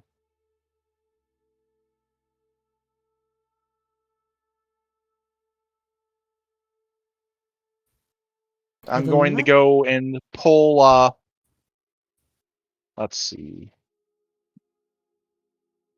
Let me just look up antique real quick. See if there's any... Wow. The images, when you type in antique, did not come up with anything, like, immediately interesting. Okay, there we go. Is there, like, a pocket watch or something? Yeah, he's got he's got them in a showcase near the counter. He's got a few old pocket watches, and some of them look like they've been polished up, and another couple of them look like they've been left in a very rusted and a less well kept state. Let's put it that way. Okay. All right. Then I'll come up and, after looking for a moment, point at whatever one looks particularly nice and go, "Oh, I believe I will be getting that watch, if you do not mind." Oh, yes, you've got quite the eye. And I'm sorry, I didn't catch your name. I'm Nicholas. Oh. Nicholas Bassett. Oh, one of the Bassett kids. Well, it's been a while. Sorry, I did not recognize you. No, we haven't been close or anything, but it's always nice seeing you fellers still around. Well, no wonder you've got such a fancy eye for the best I've got. And he picks up the watch with a piece of cloth in his hand, and he flips it open and shows that it's got all the gears and whatnot in it. And he goes, well, you can twist it up and it can start going, but it doesn't hold its spring very well. If you ever wanted to get this fixed up, you'd probably have to take it to some kind of lock or clockwork or something. But it's got all the pieces, and you can see this. It comes with this certificate of authenticity and blah blah blah blah blah blah blah. Yep. And after rattling on about the ins and outs of the watch and how it was used in the World War I, and it was recovered and refurbished and brought back, he says, well, I think I can part ways with this old relic for $8.99. $899. I'll pull out my checkbook and write him a check for $1,000 and give it to him and take the watch. He pulls out a fan and starts fanning himself off, and he gets red in the face. And this is why we all love your family, son. Oh, you make me happy. Now, please, is there anything else I can try to tell you about this cup? If that's what this was about. Oh, that's all you had to say, son. No, I'm happy to be able to help out. You've been such a feature of the town for so long. Yeah, you flatter me too much, boy. Well, let's put this tucked away nice in a safe spot until I can cash out for the day. And it's a pleasure doing business with you. You and your friends here are welcome to come back anytime. I will take the watch and nod to him. If you could tell us anything more about the cup, I'd appreciate it, but it is not a trouble at all. Well, I'll give it another once over real fast and see. He pulls the cup in close and looks at it. I might. Let me see. He goes into a back room and you can hear stuff shifting and then something falls over. Oh god! Flap! He comes back out with a catalog from the 1930s. He's like, well, back when they were first getting shipping orders in, they used to have these big old catalog books for people to place orders through. Let's see if we can find something in here. He flips through some pages, goes back and forth. Well, maybe not this book. You know what? I'll give this a look for over the rest of the day. If you guys come back tomorrow, I might have an answer for you. Of course. Just don't trouble yourself too much on our account. It's no trouble at all. It'll keep me awake at least.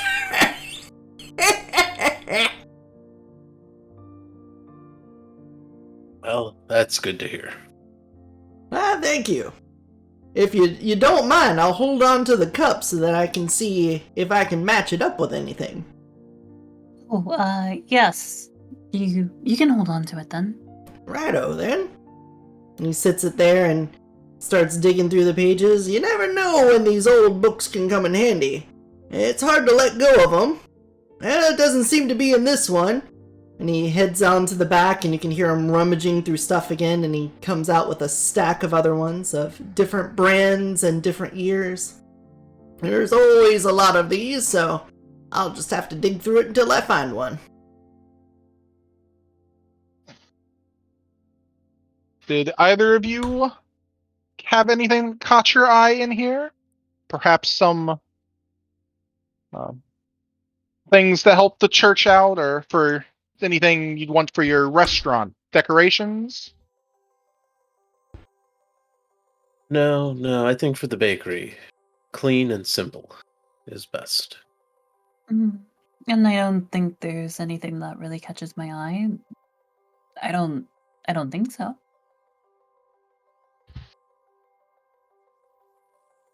Well then, I suppose we will be off, and I will see you tomorrow. Have a wonderful day. Right back at you.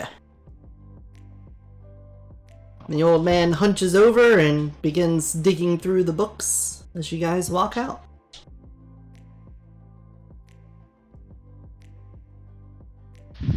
Well, I suppose that's the end of that for now. Very enjoyable adventure. He was a nice gentleman, though. Yes, most of the Absolutely. people of this town are. Yes, most. Nicholas, walking out of the antique shop with your glasses still on and primed for prime, you notice that there are a few twinkles of light, a few points of magical wireframe sight that you can see on the bank.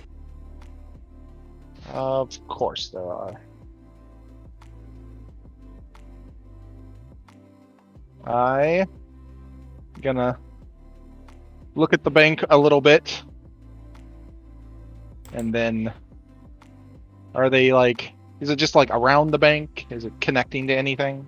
Yeah, it's like there's points of light around it, and the little lines connect into the back. It's not like the whole building. It seems like the front lobby isn't like that, but something near the back of the bank has that sort of energy about it.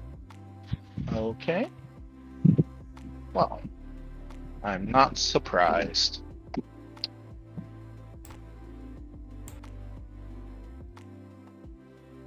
Well, do you two have any other good ideas? I mean, I can think of better things than bumming around in the woods. Same. You wanted to go check out the farmer's market?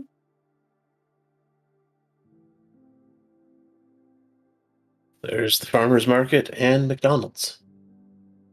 True. And I suppose if neither of those come up with anything, I suppose there is a family I do want to visit. Oh? Going to give more condolences?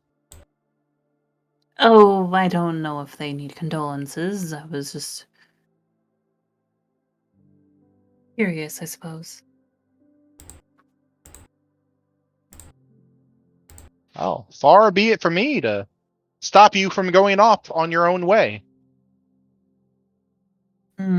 Seems like you'd like that very much.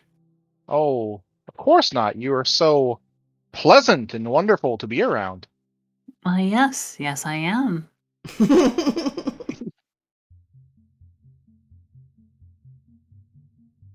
So which what- family were you gonna go see?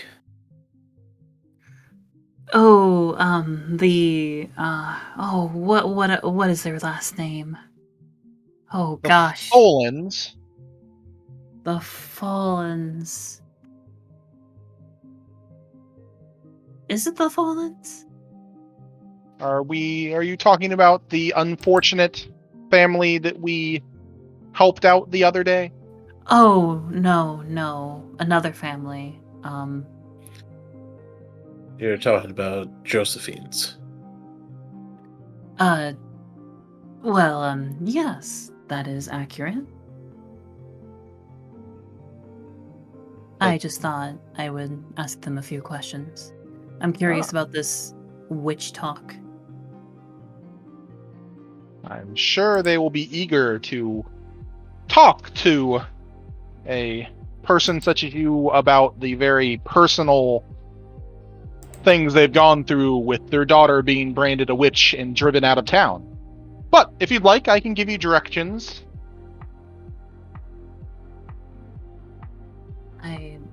I suppose so. Well, what you have to do, and I'm going to send her on a roundabout route to the Landon's place. Okay. That's not even the right place, is it? Oh no, you'll get there eventually if you can remember directions and keep going for a long enough time. I have a decently good memory, I'll have you know. Good. Yes, it is quite good that I can Good. remember. Mm. And I'm gonna make an intelligence enigmas roll to give her obtuse yet correct directions. All right, go ahead. Sounds fine to me. Oh god. Let's see. Do I have an intelligence set up in a die pool yet? No, we'll use this one then. Intelligence. Enigmas. And I believe I'm also going to spend a point of willpower for this. Wait, what? You can do that? Yeah, Yes, you can spend a point of willpower for any roll. yeah, to Huh? get an automatic success. Only once. And your willpower is limited, of course. Per roll. But we also get our willpower back for various things. Mm-hmm. Let's see. What would the difficulty be? Or is this opposed? No, this is something you are setting, so... I'm going to say the difficulty for this is... You're intentionally trying to make it difficult, you're doing it fast, so I would say a 7. 7? Alright. Ooh, that is just Oh. a 0 then. Because I spent the Oh. willpower, so it's an automatic success. Yeah. But... That doesn't. No, that's a -1. Yeah, that still brings you to a -1. If you spend the willpower, Yeah. you can't botch. It's just Yeah. That a is zero It's effect. just a Oh, zero. I see. Yeah. That So would have been the first botch. So you tried to make it difficult to find, but you What? don't realize that you circled back to the same spot twice. So whenever she gets these instructions, it would be really easy for her to figure out that she doesn't have to go as a winding route as possible as soon as she gets there. That's fair. But you don't realize that when you give it to her. Of course. Mm-hmm. Botched roll. Go right there. It's just that building right there. That one there. Damn it! I meant to tell her the other way. Curse my. Well, like you told her to go down to South Street and then turn right and then head further south onto Gum Street Road and then turn left and then go back north and then turn left, and you didn't realize that you had her go to the same corner, and she'll be like, wait, you said to go left on Gum Street Road? Well, this is Gum Street Road, so I can just go left here instead of doing all this first. Yep. Basically. But she'll be gone by that point, so she can't slap me in the middle of the walk. Understandable. Well, while she heads off, what are you two going to do? Well, I guess let us investigate the only food place that would be my competition. I'm not actually sure where the McDonald's is. It's on the edge of town. Well, if you want to spend the day walking there, I suppose we can do that. I don't really have any other plans today. Yeah, I would say it's probably like a good 45-minute walk from where you're at. Then I think overall I can take that bruised off. Yes, it's basically been an hour. Alright, I'm going to say, Gemma, you get to your destination first. And you find yourself outside of an old... I forget what the style of it's called, but it's a two-story house, and on the front porch they have those the pillars holding up the roof on the top floor. Yeah. I know the kind you're talking about. And the porch extends all the way around the side of the house. Pretty large yard. It's still in a residential neighborhood, so it's not like farmland or anything. But it does look a little bit weathered. Paint chipping. The mailbox is warped and the wood looking like it's rotting. But you can tell that the house is still lived in. There's an air conditioning unit that's turned on. And even the smell of food is wafting out of the house as you approach. That's a nice sign. Although, I do wonder if, God, I hope this doesn't come across as weird. Although, no, it should be fine. It should be fine, Gemma. Just walk up and give a little... She, knocks on the door. Just a minute! You hear a voice. Shortly after, footsteps run up to the door, and you see an older lady, probably in her 60s, maybe early 70s. Her hair done up in a very cutesy way, in a polka-dotted summer dress with an apron on in front of it. She looks like she's straight out of a, straight off a Betty Crocker pancake box or something like that. I was thinking the same thing. And she goes, "Well, how can I help you?" Hello there. I am, Gemma Linguini. I'm new with the local church, and do you mind if I come in and ask you a few questions? Well, Or I can stay out here too. Excuse me? I wasn't expecting any visitors today. Can I ask what this is about? Oh, well, I'm trying to get to know the local people around here, and I thought, it would be a good idea to drop by. Well, that's pleasant and all, but Me and Christopher were gonna be at church tomorrow. We can just see you then. I'm kind of in the middle of cooking lunch for us. I wasn't expecting someone, so my apologies, but I'm not gonna have a portion for you. Gemma, was it? Yes, Gemma.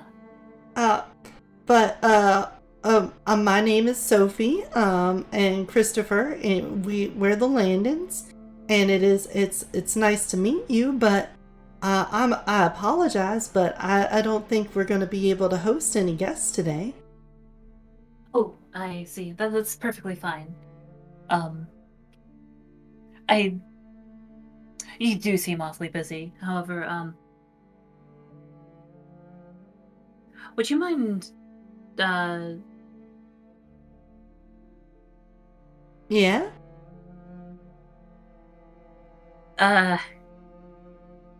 Well,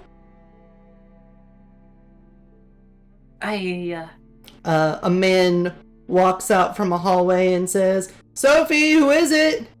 It's a young lady from the church is here. She wanted to talk to us. From the church? And a man walks out from the hallway into this living room area. He's putting on a tie. His hair is receding away from him. It's very salt and pepper, and he's clean shaven on his face, but he's wearing suspenders and no shirt. And he comes out with even a little bit of shaving cream left on his face and goes, "Oh, you're not kidding!" And he gets red in the face and turns away for a moment and goes and tries to run back to his room. See, I'm sorry. I know you wanted to just exchange pleasantries, but we're really busy today. Is there another time maybe we can arrange this? Yes, if you wouldn't mind just lingering about a little after church, that would be appreciated. Just to get to know each other a bit. Oh, sure. I mean, us and a bunch of other people around town will be at the church tomorrow. We'll see you then. You seem like such a nice young lady. Thank you. Yes, it'll be a pleasure to see you and everyone tomorrow. I'll go ahead and continue making my rounds. Have a wonderful day. Oh, yes, I would say next door is Daniel Ferguson, and he would probably love to have some company. He's always trying to talk our ears off, but we're always so busy for him. It'd be lovely if you could spend some time with him. Oh, I see. Yes, Daniel. All right. Speak with him. Mm-hmm. You have a good one now. She kind of ushers you back from the door as she closes it and goes. You can hear her footsteps go back to the kitchen.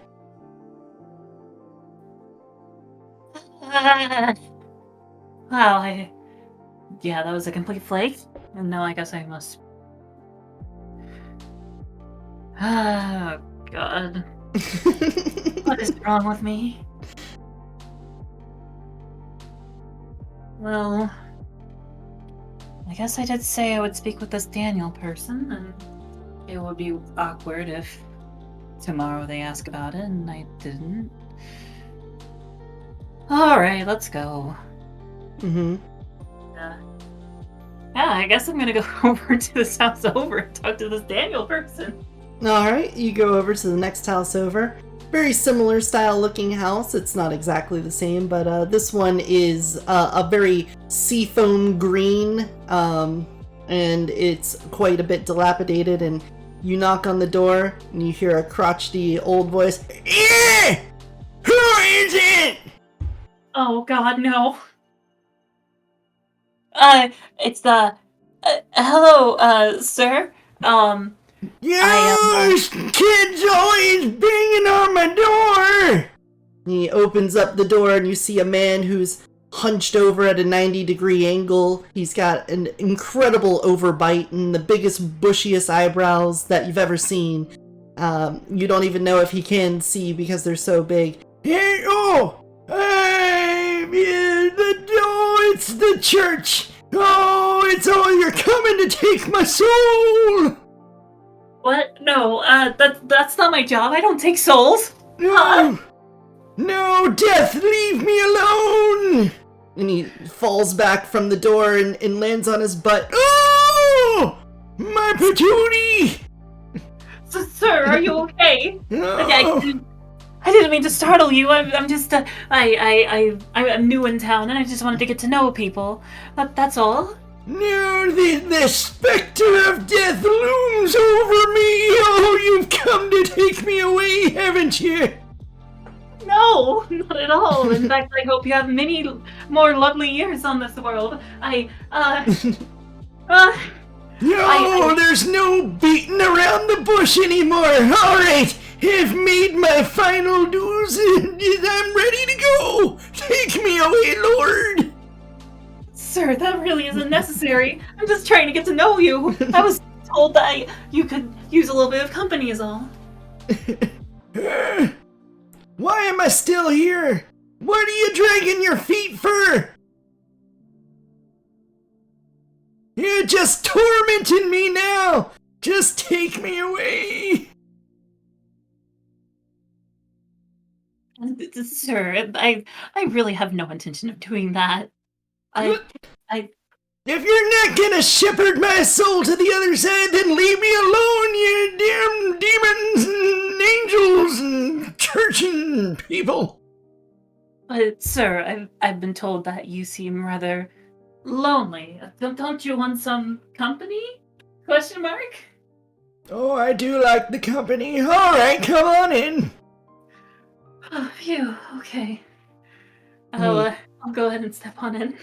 He grabs his cane and pulls himself up on it, his elbows shaking and his legs quivering as he gets back up into his 90-degree hunched angle and gets back over. You can see a old TV that's barely showing a picture. It's mostly static at this point, and he sits back down in an armchair, lays the cane down next to him, and then turns back over. Oh, jeez, it's the church! They've come to take my soul! No!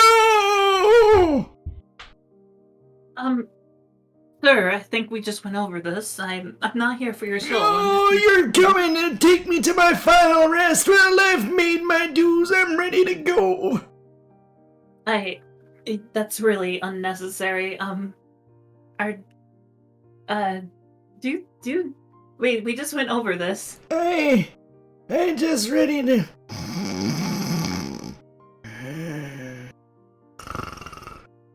Eternal rest and that stuff. And he passes out in his chair.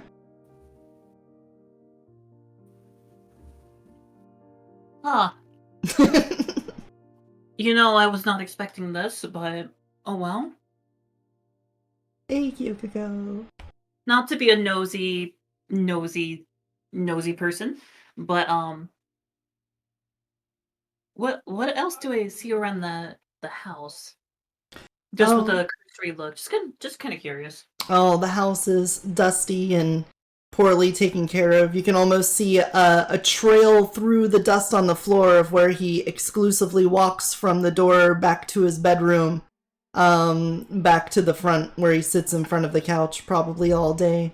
There's pictures of him and some lady, you can only presume to be a wife at some point. Pictures everywhere. You can see other faces of other people you could assume to be family, and old regal wallpaper and whatnot left in a derelict state. I see. It's a little sad to see that he lives in this state. Hmm. Well, perhaps I have been sent here for a reason. Maybe,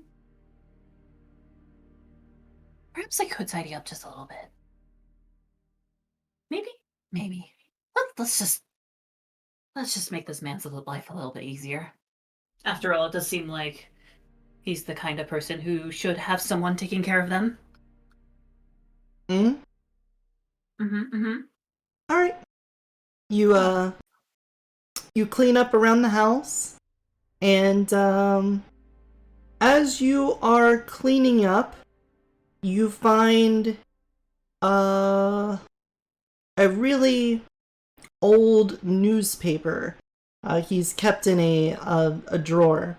It looks like it was clipped out. There's several like news clippings that are pulled out of there, and one of them has to do with a rambunctious youngster whose name was withheld for legal reasons that had started a that had initiated some graffiti upon church property, and the police had investigated and were able to apprehend the suspect, and the situation has been resolved after giving them community service.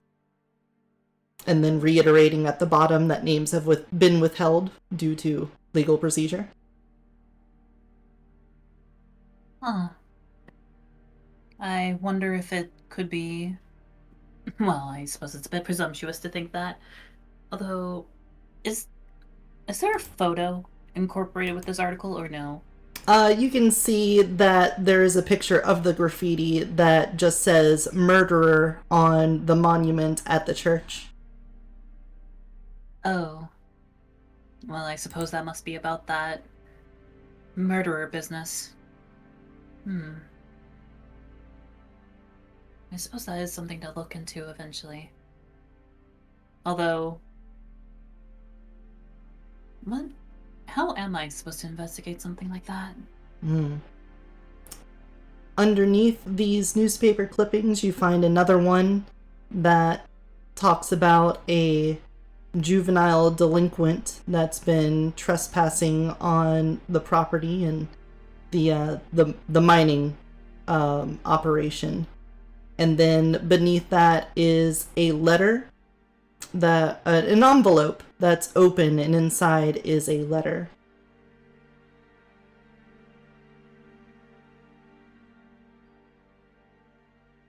What is this now? Do you look in it? Yes. You continue to violate this man's privacy like a good member of the church? Listen, look, I already feel like I'm violating right now, but to be fair, well, dang, I mean, I'm really curious So now. if you're already violating, then why not just keep going? Yes, what is another thing to add to the pile? All sins can be forgiven. I'm just cleaning. I'm just doing some community service, and I happen to find this, and I want to make sure. You know what? I'll look at it just to make sure it's not some like important the document, so I don't like accidentally throw it out or something, and I'll put it somewhere more safe. Well, that's what I'll do. Yeah. What does it say? Well, you open it up and you can see it's in very poorly written handwriting on what appears to be notebook paper. With blue pen, you can see to Mr. and Mrs. Landon, and beneath that, tell your fucking worthless kid to stay away from my house. I know she's been the trouble around here, and I don't want the trouble here. With the kindest regards, Daniel.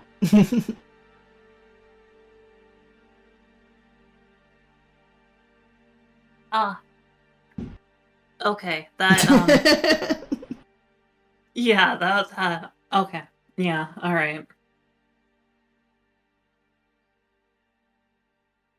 Well, let's just put all of this back and... Mhm. Yeah.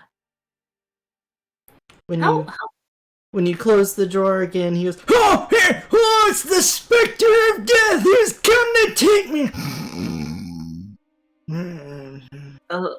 Okay then. Alright. How does the place look now, though? Oh, it's definitely tidier. Cleaned up Okay. some things that were laying around. Moved some used dishes back to the kitchen.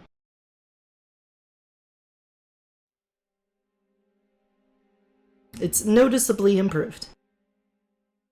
That's good, that's good. Yes, he's not going to have a heart attack when he wakes up and everything in his house is a different position. You know what? That's a very good point. Voice in my head. I'm going to, if there's any scrap paper, I want to take some and take with my pen, and I'm going to address a little letter, just explaining like, "Hello, sir, old elderly man. Um, leaving this note to inform you that I dropped by to, get to know you and converse and everything. But unfortunately, you fell asleep. So I tidied up your house a little bit. And yeah, if you Yeah. ever if you ever need the company, just, drop by the church or, yes, I am here to serve the public. All right. And signed Gemma Linguini. Yes, the Linguini Bandit. Mhm. She enters your house and cleans unexpectedly.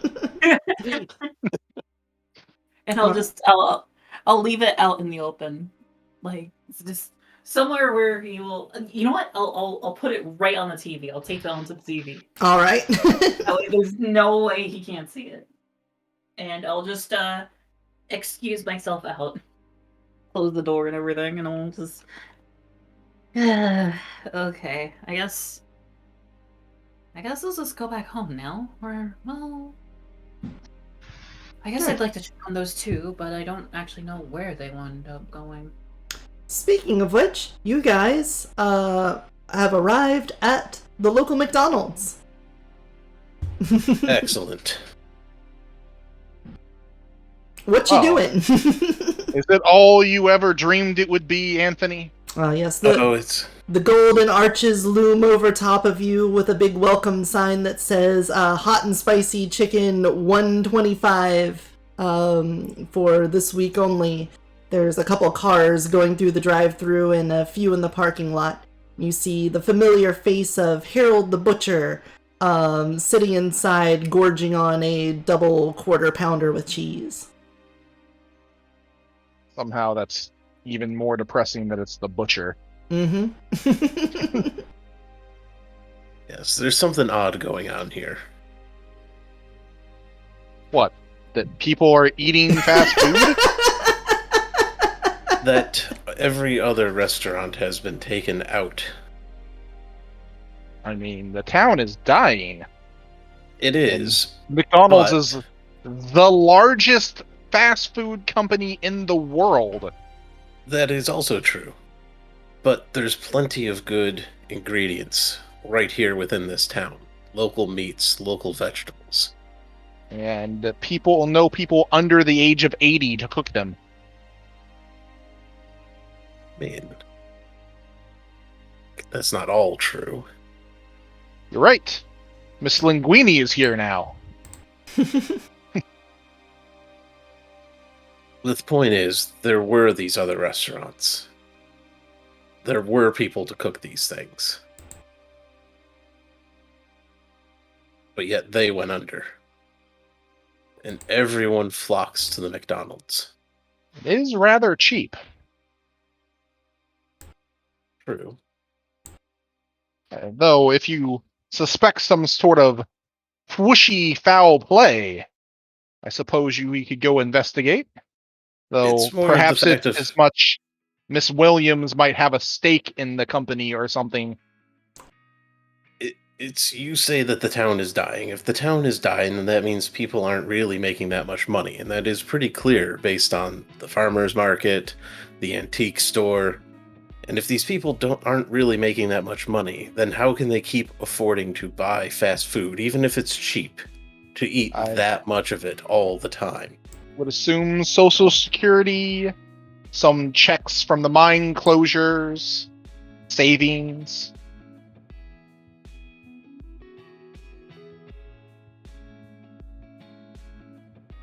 So what do you guys do? Let's go Apparently we inside. have a conversation about economics. And then we go inside. It'll be disappointing food, but we have to try it. All right. Do we? I must. You go inside to be greeted by an acne-faced kid who's obviously The still only in high child school. in town. Yep. Hey, welcome to McDonald's. Can I take your order? I swear this is somehow a parody of itself. I will have a hot and spicy McChicken, and a large fry. Would you like to supersize that? No. Alright. Wait, Is how would I this, supersize a large fry? You can make it extra have- large. I didn't know you It's had only extra 20 large cents more. fries. No, thank you. Alright, is this order Anthony? together or separate? Together. And what can I get for you, sir? I'll have a number 1 with a Coke. Alright, would you Medium. like to make that large? Okay, medium. Anything else for you guys today? An order of McNuggets. Alright, what dipping sauce do you want with that? One sauce. Sorry, sir, we don't have the Szechuan sauce anymore. Alas. Go with barbecue. Alright, anything else I can get for you? Well- That should be all. Thank you very much. Alright, your total comes out to $16.84, and your order number will be called in just a minute. 1684. I mean, it's All right. 2 meals and an extra nugget, so what do you It want? was a sandwich and a fry. Oh, shut up. $1.25. It's on the side. You gave someone an extra $200 for a busted watch. Shut up. No, we're not doing the whole fucking order from San Andreas. Can you guys both give me a perception awareness? Yes. At I would like to difficulty be 6? watching them make this food, if possible. Awareness. From the front, it's kind of hard to see that. There's a whole bunch of machinery between you and the line. You can hear the beeps and boops of the grill going down, the fries dropping, the nuggets getting put in the fryer too, but you can't really see. I have a 3 successes. A 3? Difficulty. A Is that difficulty 3 of 6? success. Okay. Yes. Let's see, 0? 0, but not a botch. So Alright. close. 2, 2, Well- 3. Anthony, you are fixated on watching the ins and outs of this fast food establishment run almost entirely by children that have not lived outside their parents' homes for more than a minute. And you can see that they lack any form of coordination or communication. Things are sitting over top of the fryer for minutes on end as nobody moves it over from one place for another. It's definitely, like, poorly efficiently run. But you miss out on something that Nicholas notices, and that is a little placard that says the franchise is owned by Margaret Williams. God damn it. I knew it. Oh God, no! She is the franchise owner of this store. That woman. So let's should eat open some a magic Burger Mickey King. D's. And while you're waiting on your food, Harold goes and dumps his stuff out in the trash. He goes, "Well, look at you fellers. Had to get something to eat for lunch yourself?" Well, heard so many people talk about this place. How could we pass it up? All right, Mickey D's is a pretty popular place. Well, I gotta get home before the inevitable happens, if you know what I mean. Winks at you and then walks out to his car. Gross. I hope he's not referring to because of the fact that he ate here. I mean, it's inevitable no matter what. You have sneaking suspicion. That's There is- exactly what he means. There is a book on the subject. I believe it's Everybody Poops. Well, based on that, I'd say you are a braver man than I, choosing the spicy chicken sandwich. The spices hide the fact that it's terrible.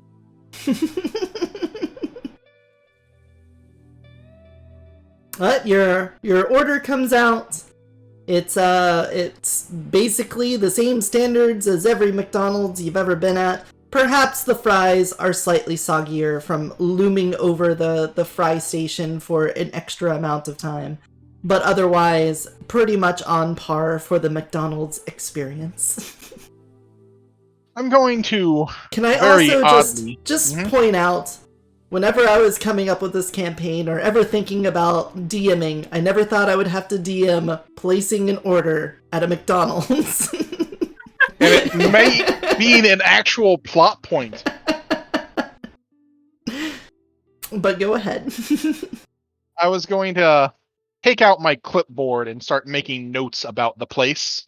Oh God, he's the health inspector. Yeah, maybe. I am a doctor.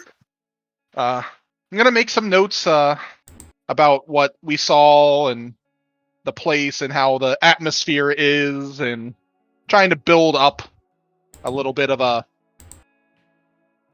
not a psychiatric thing, but a feel, kind of a psychiatric feeling of the place. And I'm gonna roll for mind sight. Because I'm so incredibly paranoid, I'm just going to assume she's mind controlling people into wanting to eat at McDonald's. Go ahead and roll your Arete difficulty 4 with Mind Sight. Yep. It's a 1! Alright. So you start doodling down on the clipboard, and as you do, you become attuned to the minds around you. Anthony's is closest in proximity, and you can see the neuron activity sort of bouncing around inside his head. It's not honed to the point where you can read his mind or know a whole lot going on there, but you're aware there is a mind inside that noggin of his. As well as the not fully formed one inside the head behind the register, and you can see a few more in the back of the house. As for the presence of some sort of cognitive primal force within this vicinity, no dice. No dice. Huh. She's much more subtle than I gave her credit for.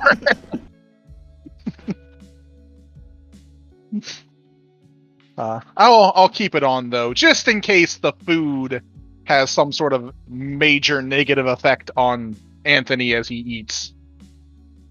Alright. I will take a bite of my own sandwich as well. You have to have a personal experience, otherwise, how could I compare it to what's normally done?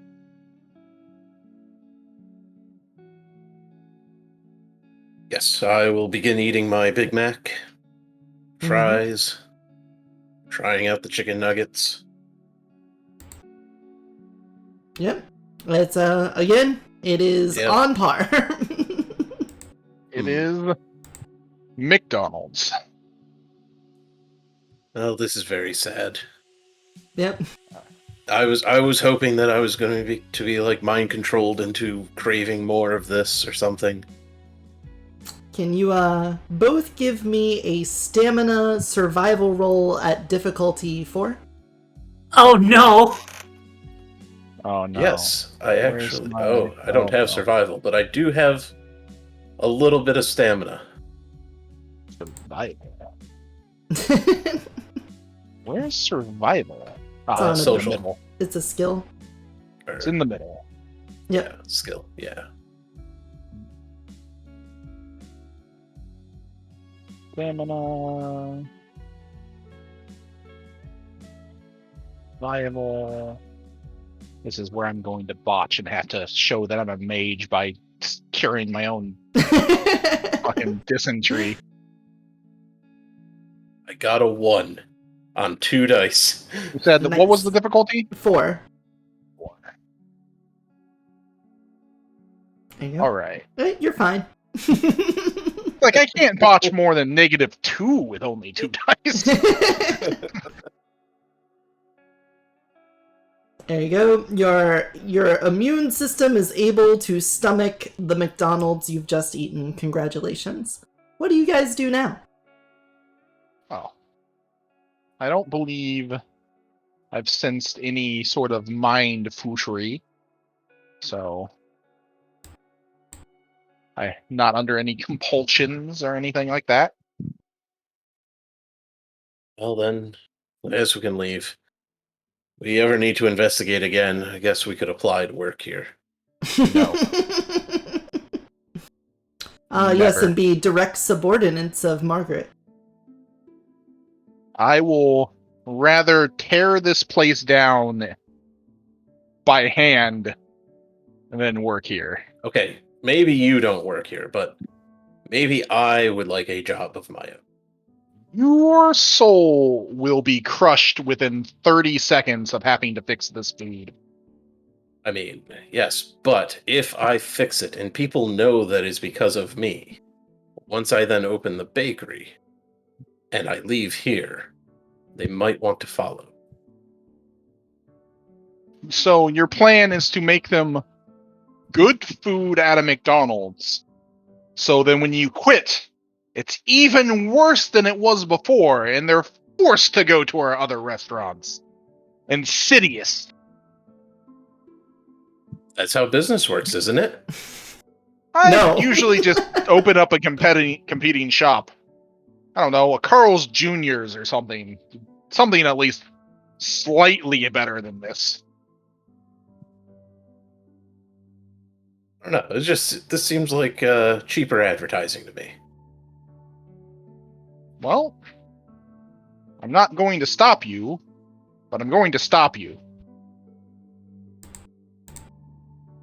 Oh, very well. I guess it would cause issues with Miss They Williams. probably have a non-compete clause as well.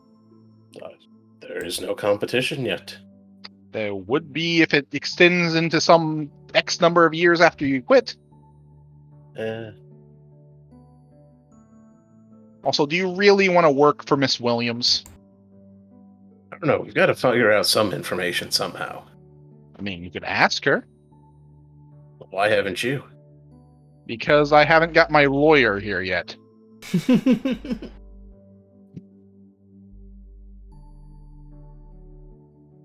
Yeah. Probably ask after, learning more about, everything that's going on.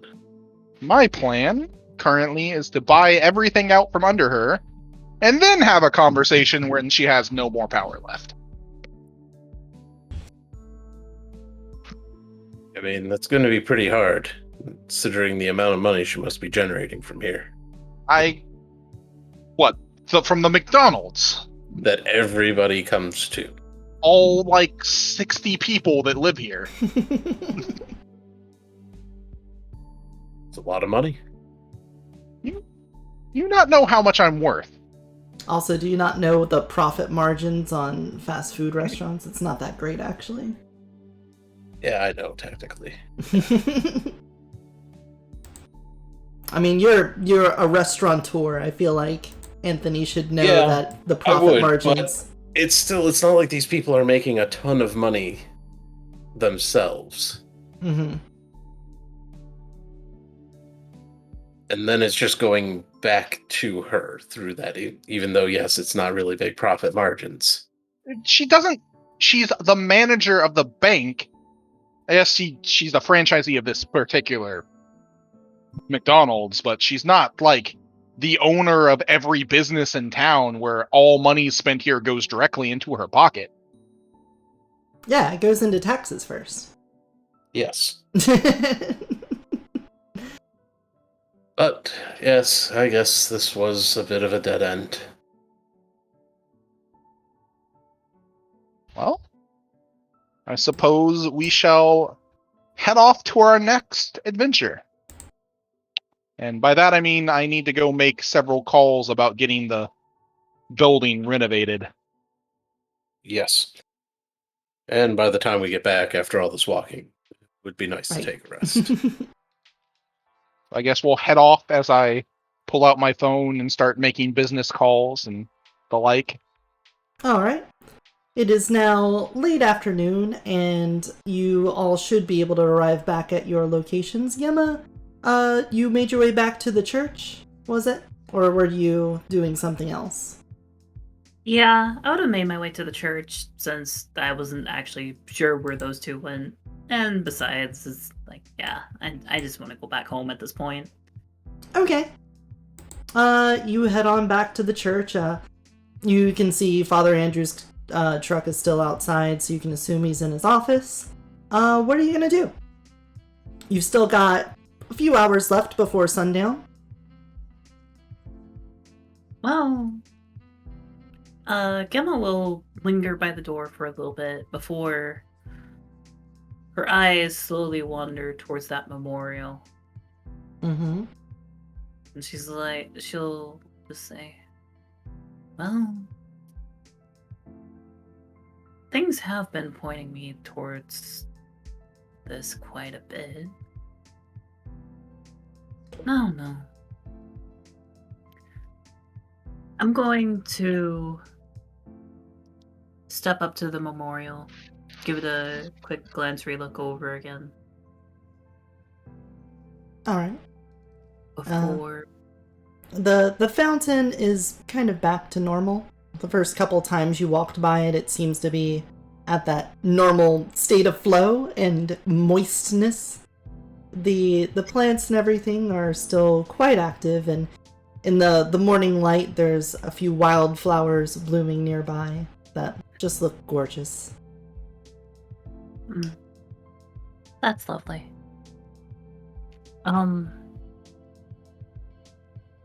Gemma will now go ahead and reach into her sleeve and just slip out the book as she kind of sighs and goes, well, no harm in trying, I suppose. As she flips it open and sees if there's anything up with this. All right. Roll Arete this time at difficulty 5. Oh. Difficulty increase, okay. All right. There is a single success. You are delighted to see that you are once again able to see through the book and into the lens of the spiritual world. And the fountain is inside of here through this periscope into the spiritual world. Much grander. It is a large fountain that's bursting with water and spraying up into the air and dripping back down, and the monument isn't there in the spiritual world, but there is a large statue of a man that you can only assume is probably the representation of this Father Morris character. And the church itself looks like a humongous, almost like Notre Dame, a enormous church. And even though there are no people around you, there's this kind of feeling of the joy of being around people. The laughter and chatter, even though it's not coming from people, it doesn't seem like spooky, scary voices echoing. It's just like the laughter of children and pleasant conversation coming from within the church. I see.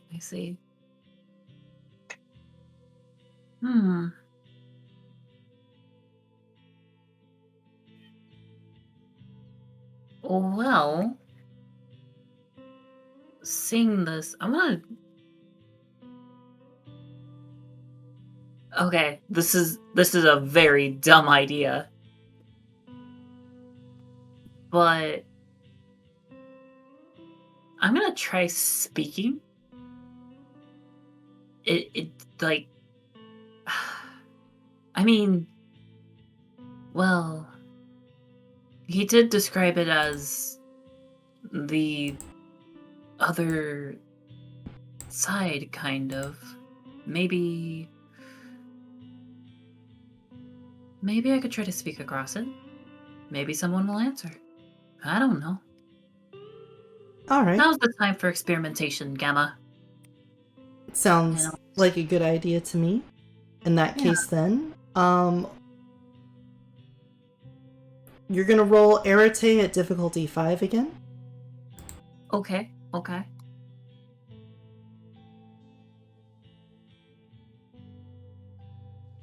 5. Oh God! Nice. So, your words go through the book, and as you see, what do you say? Let's start there. I will start by saying, hello, is anyone there?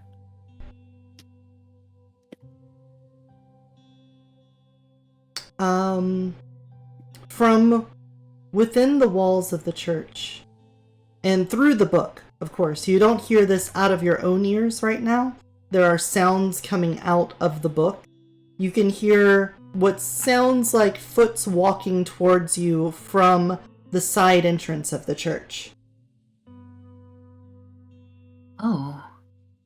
And you turn towards it, and what comes into view is sort of the ghostly visage of a nun. She's quite tall and lithe. She walks towards you and sits down at the bench inside of your view of the book. And the bench itself looks much more ornate in this. Instead of a simple stone pattern, it's got like little cherubs holding up the seat of the bench. And she stares at the fountain, and she looks up and says, this is nice.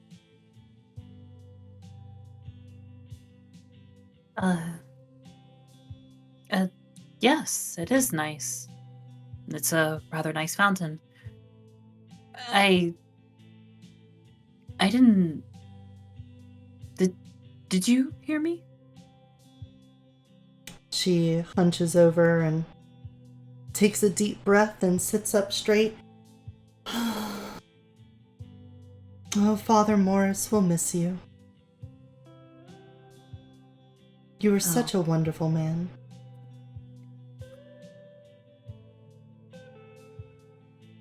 Oh, I see. Evidently, it doesn't seem so, but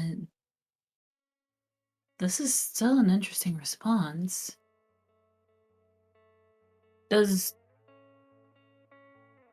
she's tall, lithe. Any other good descriptors of this person? She's wearing a habit, so you can't really see most of her. She's got fair skin, but if you look into her face, the details are kind of blurry. You can't, like, discern what her eye color is, or really even most of her facial features. They're kind of... It's like it's through a filter, or like a foggy glass. Okay, I see.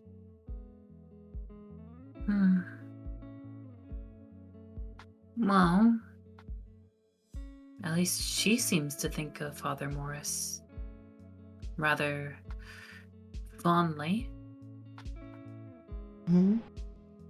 I don't know who she is, but I would imagine she would know better. She leans down and rubs her hands through the flowers and goes, "See, Father, all of the life you left behind. It's such a gift." And then she plucks one of the flowers and stands up from the bench and leans over by the fountain. Despite it spewing water everywhere, she unhesitantly just dips the flower into the water and then turns directly to you, and the flower comes out of the book straight up into your face with the bud right up at your nose. Huh? I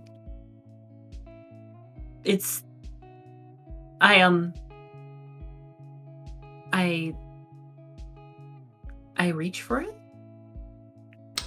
You do, and as you do, the pages of the book solidify again, and you lose sight into the spiritual world, but you're holding on to this flower that it's pink, and it looks like a stem with little blossoms going up through it.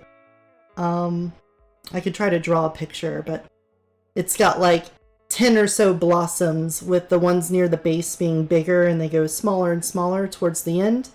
But it gives a very lovely fragrance, the fresh flower. And the water dripping off of it, you notice as the droplets form and drip down, they sort of evaporate before they can even touch the ground. Oh. Oh, that's a lovely surprise.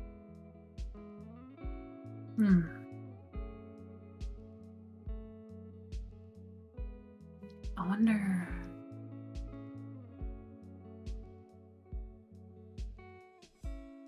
I need to speak with Father Andrew. And with that, Gemma will try to track him down, because she has a bit of a question on her mind now. Alright. You, what do you do with the flower? Gemma will be holding on to it. Alright. You know where his office is in the church? You open up the side doors and go into the main walkway. But as you stray further from the fountain, the flower sort of withers and deteriorates until it too, like the water droplets, evaporates and just sort of disappears. Oh, I see. I suppose this is strongest by the fountain. As I go away, it'll get weaker. Very well then. I suppose it just goes to show the divinity of that spot. Still, where is that man? Yep, he's up in his office. He's writing in some notes and preparing his sermon for the next day. Oh, Gemma! Back from your walk? Yes, Father. It was, not particularly eventful. I dropped by a few houses, tried to introduce myself, met a rather crotchety old man, and, wound up tidying up his place a bit. Well, you are just a go-getter, aren't you? You're gonna clean up all the messes of this town, I see. I try to be, Father. Well, it doesn't seem like you have to try hard. It seems to come naturally to you. Well, thank you. Is there something I can help you with? Do you need a ride down to the McDonald's? Well, I suppose I am getting somewhat hungry, but before that, I was curious. Before I arrived, who were the other staff of this church?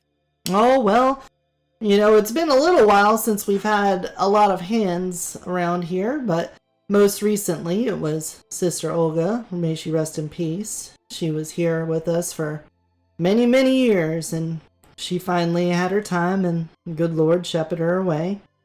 Before that, we had Ruth. She was also on the older side and passed away of natural causes. But before even then, we gotta go back quite a ways. I believe Marcia? We've had several sisters through here. Of course, some young men have been raised up in the church as well, but they usually see themselves off to other places to be priests themselves. But, yeah, not a whole lot in my tenure here. It's usually just been me and one or two other people. Why do you ask? I was just curious if perhaps there was another sister of the cloth at some point that you would consider to be tall, lithe, Well, I'm not sure if I would describe any of the sisters that were around while I'm around as lithe. Tall, maybe. Olga was a pretty big lady, but lithe I would not describe her as. Perhaps, maybe, sometime in this church, but not in my seasons here. I see. There's not a ghost in here, is there? What? No, Father, not at all. I was curious. Okay then. But don't spook me like that, because now you got me thinking that there's some kind of ghost wandering around. Come now, Father. And I don't think there'd be a ghost here of all places. Well, I surely hope not. That would be quite ironic, I believe. Then again, we are the ones that lead people to Jesus, so perhaps a lost soul could find its way here. I'm not exactly sure about the nature of these spirits and doodads and whatnot, but hey, it's probably not beyond reason that they could find their way here, right? I suppose that makes sense. Why? Seems like something's troubling you. Oh, I don't know. I suppose the thing about Father Morris is on my mind a little bit. What about Father Morris? Well, I know you've spent a little time out there by the fountain. It's a lovely place. it truly is. Divine, really. Hmm. I I was curious, however. How can ever the opinion I've heard so far of Father Morris is that he is a upstanding member of the church and everything, but how is it that someone can formulate such a strong opinion about a man after his passing? I'm curious about the vandalisms. I Oh, you're talking about Josephine again. Yeah? Well, Yes. It I'm not sure what bug got nestled up in her brain about it. Again, when we talked to her, she seemed very buck-sure about it, but I don't know. I know some of his writings are lost there in that dusty library that's next to your room, so if you want to go digging around in there, you might be able to find it. But honestly, talking to her, it sounded like it just came to her, like she just knew it. And, well, it's hard to just trust someone's intuition like that, especially when he was such a beloved man. So I have a hard time taking her word for it. Yes. But you really think some of his works are still here? Oh, absolutely. We kept all kinds of records back then, and I think he wrote a diary or two. But the last couple times I tried to straighten up that place, I think it just made it worse. Because then I tried to take things down and then put them in a different place, and then found out there wasn't enough shelving space for what I thought would be a nice grouping of books, and then I ended up with one on one shelf and some on another, and it was just a mess. And then since then, I just haven't gotten back to it. Well, don't worry about it, Father. I'll go ahead and take to organizing that, and maybe I'll find something that interests me. All right. Well, if there is anything I can help you with, please, Gemma, just ask. And if you do see a spooky ghost around here, tell me. I want to see one of these things. I'll let you know, Father. I promise. All right. Keep a crucifix with you. Always do. And with that, I'd like to go ahead and let's hurry to this library, because the idea of finding any writings from this Father Morris is an exciting prospect. All right. Then let's shift gears first and go back to Anthony and Nicholas. You guys have been walking along. The sun is now getting low in the sky as we get near evening. And you have made your way back home. And you see that your father's car is parked in the driveway.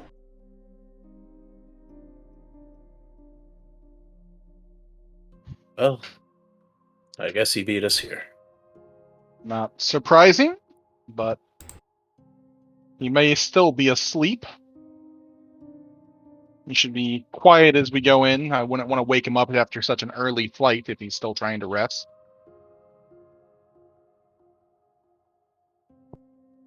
Agreed. I guess maybe I can whip up some snack that'll help cleanse the palate.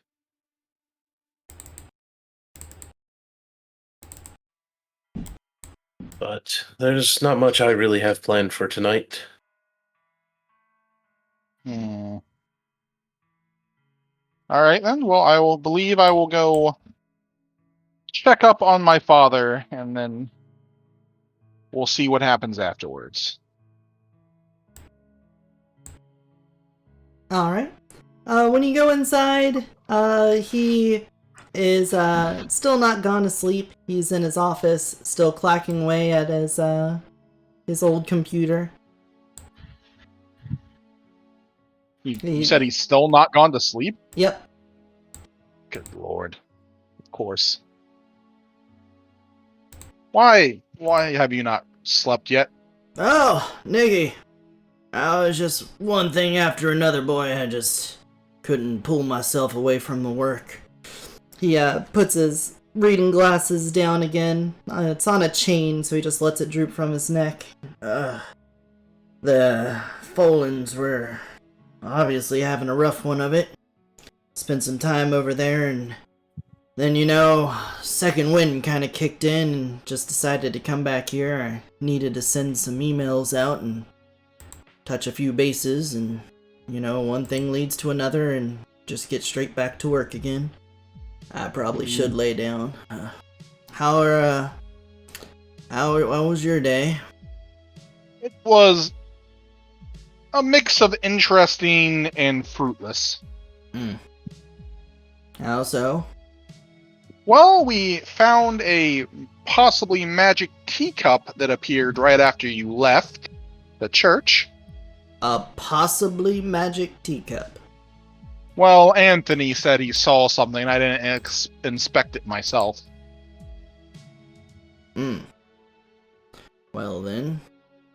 It did seem to appear out of nowhere, covered in dirt. It's at the antique shop. We're trying to investigate if there's any connection maybe to somebody in town. That is an interesting plot there. I'm surprised I was not aware of that. Interesting. Well, After that, we didn't have much else of note happen. It sounds like we both had pretty quiet days then. Other than possibly stumbling upon a brand new enigma to sink your teeth into. There's quite a lot of those still in this town. I think you'll find that those who have been awakened can find little puzzles here and there all over the place. Little unsolved mysteries that have been lost to time, and eventually they find their way into the hands of someone capable of unraveling them. It happens all the time. Did you check out that business card I told you about? Well, Nicky boy, I went back by the house, and I swear I listened to your directions explicitly, but there was no business card there. Then it's probably as I suspected. Likely Miss Williams put it in there to somehow track or listen in to us or something. And then when she noticed she'd been found out, she probably went and retrieved it. Well, I'm not so sure about that, but I'll take your word for it. I'll lock that away. It's also possible that someone of great ability could just be able to pull it away from one form or another, depending on what her particular flavor of conjuration is. It's also possible that the card didn't exist in the first place, and it was all an illusion to your mind. That could be. It was very strong when I looked at it, the magic. Well, I believe that. She's been around for a while, so I'm sure she's got plenty of capabilities there. But do trust that those with the ability may not need to trespass on your property to find things and place things. Which is all the more reason to not let anything out of your sight. I'll give you another little hint here, Nicky boy, and you listen close, Anthony, since it seems you're tied up in this too. Whenever a mage wants to do something to another mage, it's far, far easier to do it when you're holding something dear and close to them. We like to call it sympathetic magic. Take for example, if someone were to get their hands on these little glasses of mine, they've been through a lot with me. I've carried them all over the world. I've looked over some pretty important documents with them, and I've been through some hell while they've been on me. Even if I don't have a tender love or anything like that for them, there's something that's been around me for a while. So if another mage were to grab a hold of them and want to do something like find me or cast some kind of hex upon me, it'd be far easier to do it if they had that. So keep that in mind. You find that something dear to you has gone missing, you best find it quick, because it could be someone out to do something to you or learn something about you. Does that make sense? Yes, I will keep that well in mind. Likewise. None of this really makes sense. Well, If you say that that's what happens, then I will believe you. it's probably something you just gotta figure out for yourself. You could tell everyone not to touch a hot stove, but they're gonna do it at least once in their life. But the same applies in the other way. If, for instance, I'm particularly capable of doing magic with life, as one might guess from my line of work. If, say, I wanted to do something to a patient of mine that I had quite spent a lot of time around, grown familiar with, I'm more likely to be successful with it than I would be otherwise.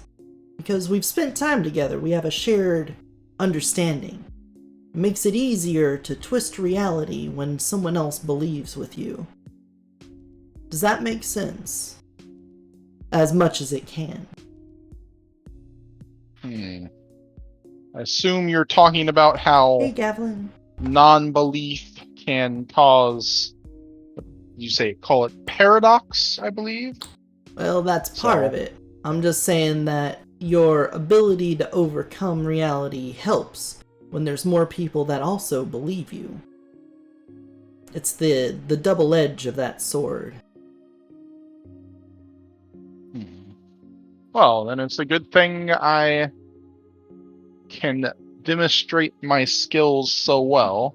The more famous I become, I suppose, in that field, then the easier it will be to become even better, which is how it goes in general life, too. Simply put, that is basically how it is, Nicky boy. Just don't let it go to your head. That's another lesson for another day. You all are fledgling, just cutting your teeth on this, so I know there's a long path you gotta walk before you get there. Just know that you can't do much if you don't believe in yourself. Excuse me. But, too much belief, and that could come crashing down on you too. There has to be some humility in there. You have to be humble. But you have to have pride too, and it's a delicate balancing game. I found a way to navigate it myself, with some amount of health and stability, but not everyone can find that path. Confidence, but not hubris. Indeed. Well put, son. So I have one question, as Mhm. it relates to a couple of different things. Go ahead. So people like us, can use magic to affect the world around us. Right. What else is there? Oh, there's everything out there. You're gonna have to narrow it down. There's entire other planes of existence to walk along. And beyond that, even some things that you can't imagine until you stumble upon it. As I'd be wanting to know more about what could be in the forest, as we plan to investigate that. Oh, I am concerned about what could be in a city. Looks like a man, but does not move like a man. Far too fast, far too strong. Took a meat cleaver right through the ribs, between the bones. And it didn't kill them. Didn't stop them, it only slowed them down. Well, I regret to tell you that doesn't narrow it down nearly as much as you might think it does. There are some things on my mind, but I couldn't tell you. Is this why you're here? Is this why you had to move away? I encountered something like that. There was multiple of them. Oh. Well.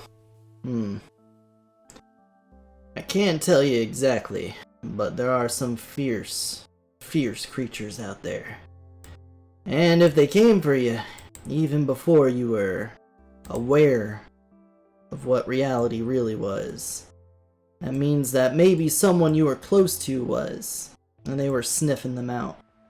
And because, again, you were in that proximity, they may have been sympathetically affecting you, for all you know. And because of that, you got caught up in it. Can't say for sure. I wasn't there, and it's probably been too long and too far away to say for sure, but for at least now, if you're in this home and in this town, you should be somewhat safe from it. Between the work I've put into this estate and Margaret's tenacious ability to keep track of finer details, I think you'll be relatively safe. That's all I can hopefully say, but that's no guarantee, so don't take it as one. Okay. Well, as long as you believe this town to be more safe, then that is enough. Well, I guess if there was one thing to put your mind at rest, I know Margaret has herself some kind of, I don't know what they're calling them these days. Back in my heyday, we just called them a ley line, a place where the magical energy of the planet just seems to ooze on out of the ground. I know Margaret's got herself one, and she's got it hole up in the bank. She's keeping it for herself there. I've never needed such a thing for myself. I've done just fine without it, though I've traveled the world and I've seen such things myself. But those are can of worms in their own right. Having one is pretty useful, but it's also like a bright light in the darkness. It's comforting and you can see what's around you, but so does everything else. You may find that there's a lot of things that also want to draw upon that bubbling fountain of magic. All manner of monsters and spirits and whatnot. And in order to safely harbor one, you gotta be confident in yourself. And considering that old Maggie's held on to that one for basically her whole life, I can only imagine that she's well suited for it. And that gives me confidence in her ability to protect this town from all manner of menaces that might want to take advantage of it. Then again, maybe it was just luck that no one stumbled in here and caused trouble over it. But luck is always a question as a mage. Was it designed, or did you just coincidentally luck out? Hard to know. Does that give you some peace, boy? A bit. Maybe it is worth speaking more to Miss Williams. Well, again, she likes to keep to herself, so I don't know how open she'll be. but I doubt she'll, do anything to really cause you harm. Though, on the business side of things, in the world of the sleepers, maybe she might do some pain to you there. But nothing irreversible. I think I can manage and deal with that. Yes. I'm sure she'll never beat you in a baking contest. Exactly. That would be quite a sight. Oh, seeing Maggie get out of her shell and do something like that would just be the best. Alright. I see talking to you boys has gotten me back out of my working fix. Maybe I should try to lay down. Do get some sleep. Alright. I'll trust you, son. I may be a doctor too, but sometimes you need that second opinion. Yeah. Goes and heads back to the master bedroom, where he retires for the evening. Yeah, it's been a long day with lots of walking. I'm gonna go to bed. Have a good night. You as well. Alright, back over on Gimma's side of things. You are in the library, and you are cleaning stuff up. Can you give me a perception alertness at difficulty 7? Perception alertness, difficulty 7. You got it. You. Oh wait, that's a 74. There we go. 7. That might be a bit hard to do. Yeah, get a 74 on a D10. That's all. Okay. You're in the little library. There was a pull chain light. The dusty books are all over the place, and in order to reach some of them, you have to climb a ladder. And as you step up on the ladder, you suddenly have deja vu to the dream from the night before. But before anything from that dream can happen, you hear a little sound, like maybe like glass. It's sort of similar to glass clinking with rock, and it sounds pretty distant, but it's a rhythmic step, and with each note that this little sound is emitting, it seems to be getting closer.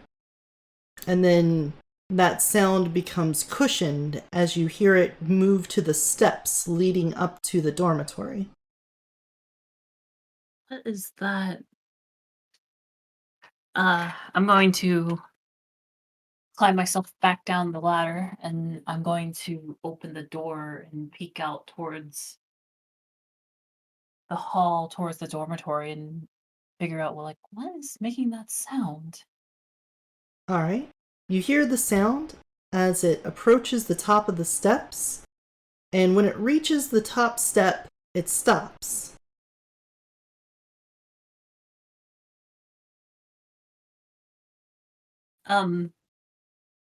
Hello? Gamma asks aloud, totally expecting an answer. Your words echo through the hallways, but nothing happens. I'm reading my book.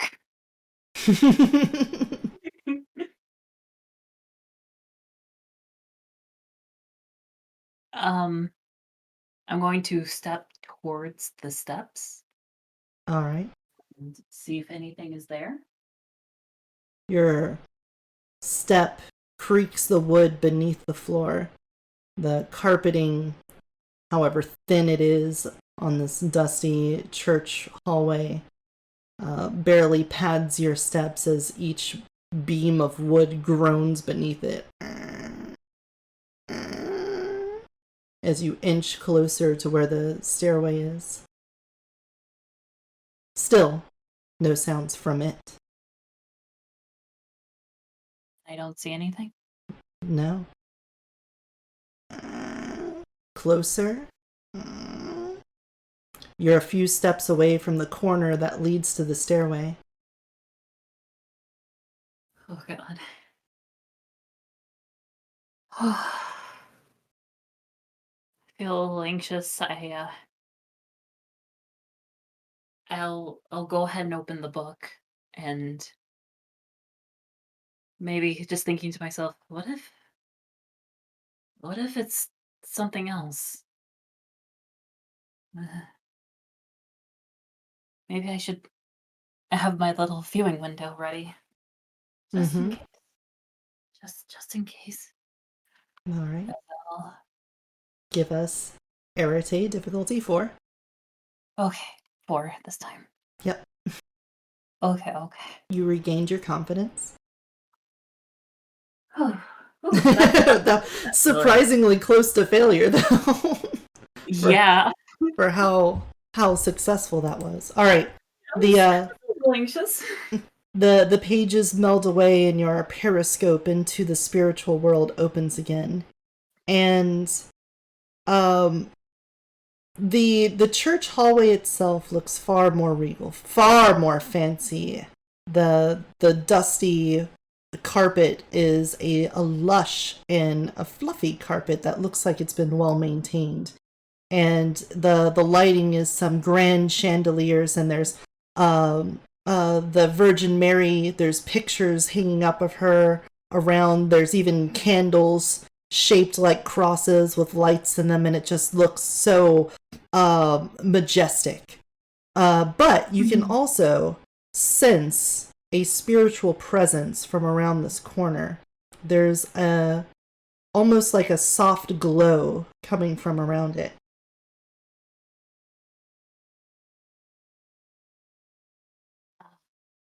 Seeing this, I'll go ahead and call out again.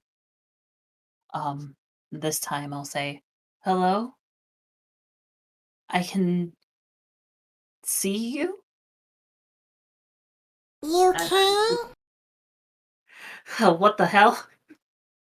Then Dobby? you can see a piece of moss kind of slither around the corner of the wall, and then another one, and you can see that it's kind of like hands as something pushes forward. A big bark orb with a face on it, and it sort of pulls itself along towards you with a big smile on its face, kind of like a jack-o'-lantern. And it's made of wood, and these little hands are like branches reaching off of it as it crawls towards you. Hello?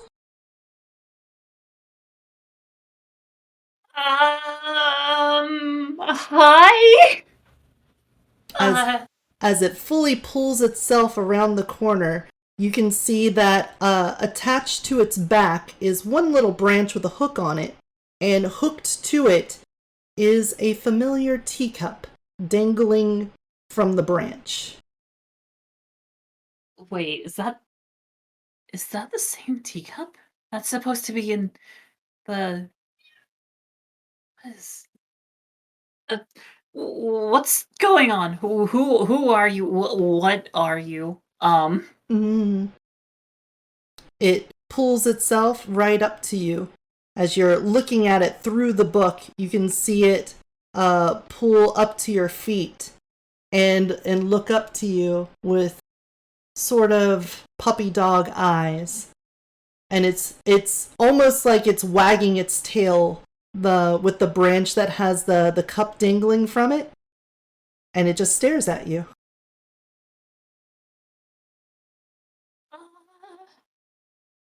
I'm going to look through not the book. What do I see if I don't look through the book? If you're not looking through the book, say you're holding it in front of you and you just lift the book up and stare down at it, the teacup is just laying on the ground in front of you. Interesting. Huh. I fix my gaze so that I can look at this thing, Mm-hmm. and Can I rack my brain to see if I know anything about what this could be? Sure. What we'll do is have you make a intelligence occult check Intelligence occult. at a difficulty 8. Difficulty 8. Mm-hmm. Ooh. Well, let's see.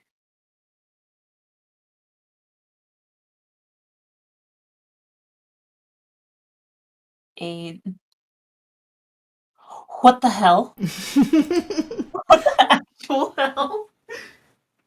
All right, so Well done.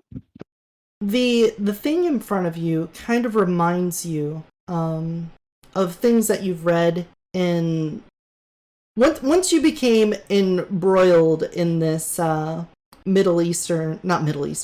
Eastern philosophies. You kind of remember there were aids to this divine tree in one of these philosophies.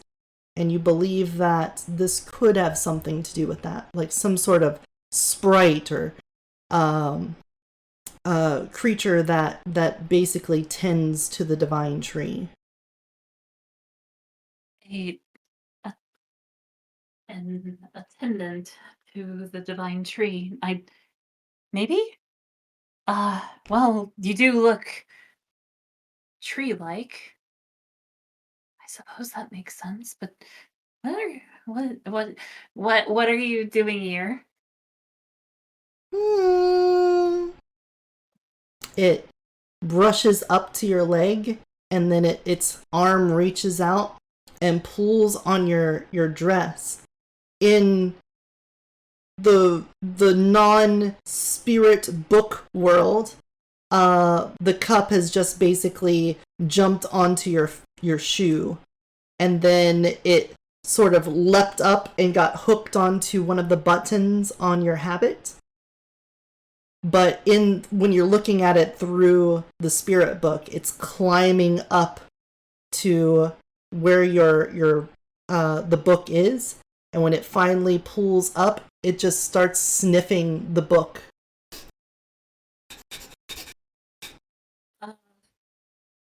Okay, this is weird, but I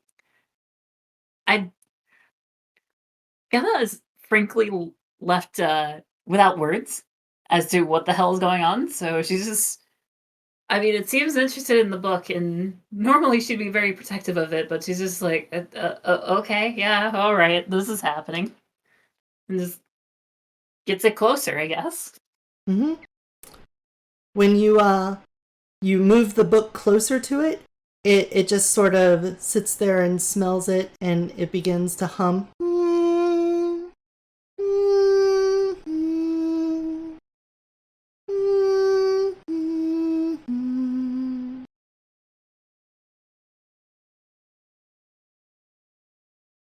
Oh,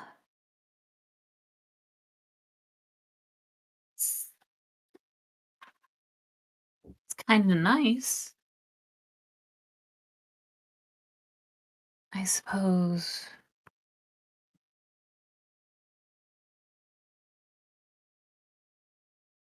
Okay, this might be kind of silly. I want to hum back. And then it eats your book. Do it. It's better not.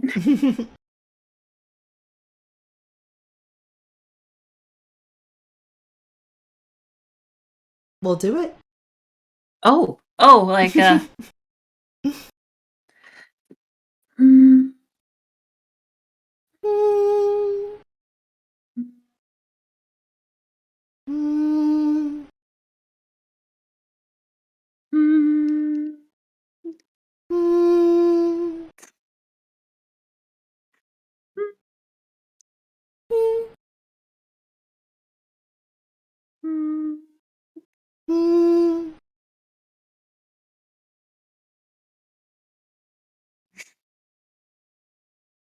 As Gemma's doing this, she's just staring down.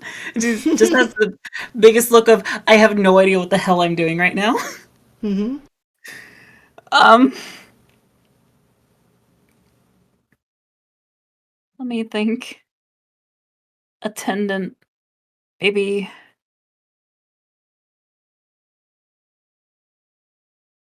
Well, maybe that means it's a guide, perhaps? Do you have a message for me? Somewhere to lead me? And the woodland thing slowly creeps down. The teacup in reality jumps from button to button down the habit until it reaches your shoe. Then in reality it rolls on end, occasionally doing a little hop on the chip on the rim. But through the book, you can see it crawling its way towards the library. Oh. Well, I'll go ahead and follow then.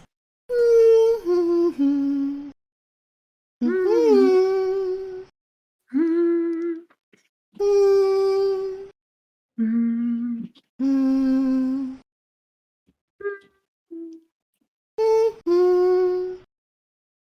And it cheerfully hums its way over to the library, and you see it try to climb up the ladder, but there's no rest for the cup.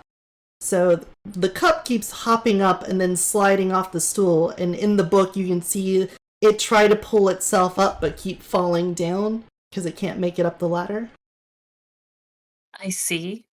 In that case, I will delicately pick up the teacup and, lift it up.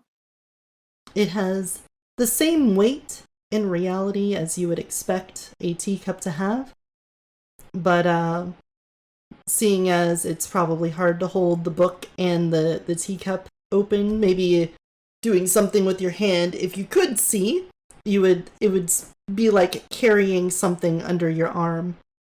It's just holding out there. And its hands reaching up and pointing up the ladder to a shelf. I see. I'll set it down and I'll go up to the shelf that it's pointing at and try to look at it through my book. Maybe there's something in particular that can only be seen that way. Okay. You head up there, and even though it's down on the ground and you're a little bit further away, you can still hear the humming coming through the book. And your fingers hover over the spines of several of them on the shelf, and you hear a noise.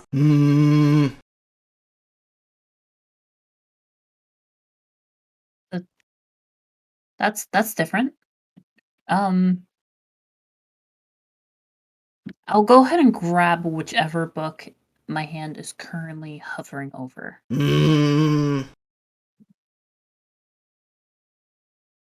Yes? No?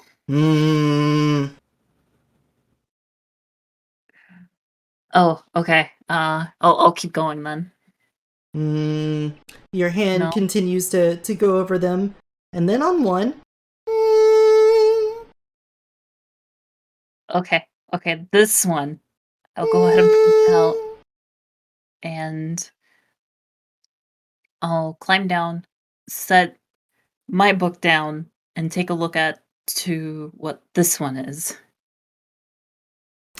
You open it up. The pages are a stained yellow. They've not been kept very well. The ink is starting to gray out. Seems pretty old, and the book itself, the pages don't seem bound to the spine as well as it used to be. It's held by a string on the inside, but some of the holes have been torn through on it. But you can see on the front page, it says, "The Diary of Exorcisms in Pleasant Valley by Father Morris." And that's the end of the session. Oh man, Oh, okay. went off on a rap battle that time. Well, okay then.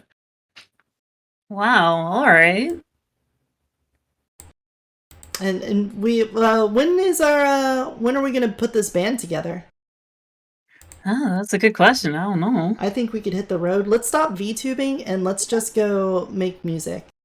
You should call think so? yourselves the Poosh. The whoosh. Whoosh.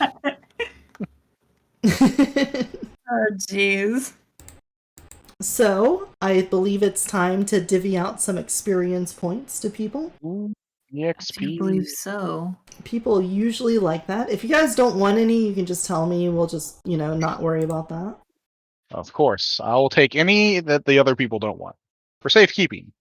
Understandable. Of course. All right, Yeah, that's so totally legit. everyone gets the automatic 1 point. I'm going to say on the learning curve, everyone gets a point here because we had a mentor basically give everyone some information today, Yeah. as well as Yay. a little bit in other stuff too. Role playing above and beyond the normal level of role playing. Well, I want to say at least Gemma for slapping Nicholas for pushing her buttons too much. That at least. Yeah. I feel like I would then deserve one for pushing her into that. Yeah, that seems fair. And I was going to say Anthony for going through the trouble of checking out your competition at the local McDonald's. Gotta know what you're up against. So go ahead and take that. Focus. Belief in the way you do your magic. I want to say Nicholas nailed this one with your putting on your tools and stuff while going out there. Gemma, you're always you always got the book. The book is everything right now. So My book's not everything. I feel like I have to give it to you on that. Yeah. As for Tony, you did pull out a wooden spoon and you fooshed. Right? Yeah, I did foosh with a spoon. You did fwoosh with a spoon once. You know what? Get yourself something nice. Get yourself an experience point. However, nobody's getting heroism today. I disagree. We ate McDonald's. Nope. Yes. McDonald's that we thought might possibly be mind controlled. Nope. That could have been mind control McDonald's, and we did so. Well, at least I did so with Stamina 2. Nope. It ain't happening. There wasn't heroism today. Alas. No heroism today. See, I told you we should have went and fought monsters in the woods. But you were the monsters all along. The monsters are the friends we made along the way. We just sell a natural teacup spirit to an antique shop. We didn't sell anything yet. Mm-hmm. I don't think that stayed there for long. Gonna go back and he's gonna have misplaced our antique cup. Possibly. Gonna have to take that $1,000 back. Maybe the antique shop owner's dead. Oh God. Oh, well, let me just put that in my notes. Maybe the teacup killed him. I hope not. I also think it was pretty brave of Kiana to brazenly break so many laws in public and raid and steal from an old person's house. Heroically Breaking the law and stealing from the elderly. I didn't even steal anything from them. I'm not sure what you're talking about. Going to confront somebody about, their child being a witch and driven out of town? I didn't. If you'd actually managed to talk to them, you should have gotten a point for that, but... I was looking forward to that. And yes, hello, I'm part of the church. I'm here to talk about your witch of a daughter. If you guys want to spend your experience points, please tell me what it is you're spending them on, and we'll try to incorporate that into the story. I would appreciate that. 11 points. And then let's say goodbye to everyone in YouTube land. Bye, YouTube. Bye, YouTube. Thanks everyone for watching. If you enjoyed this content, subscribe. If you want to give us any comments on what's going on, put them in there down below. And until next time, take care of yourself and take care of those around you. Bye-bye.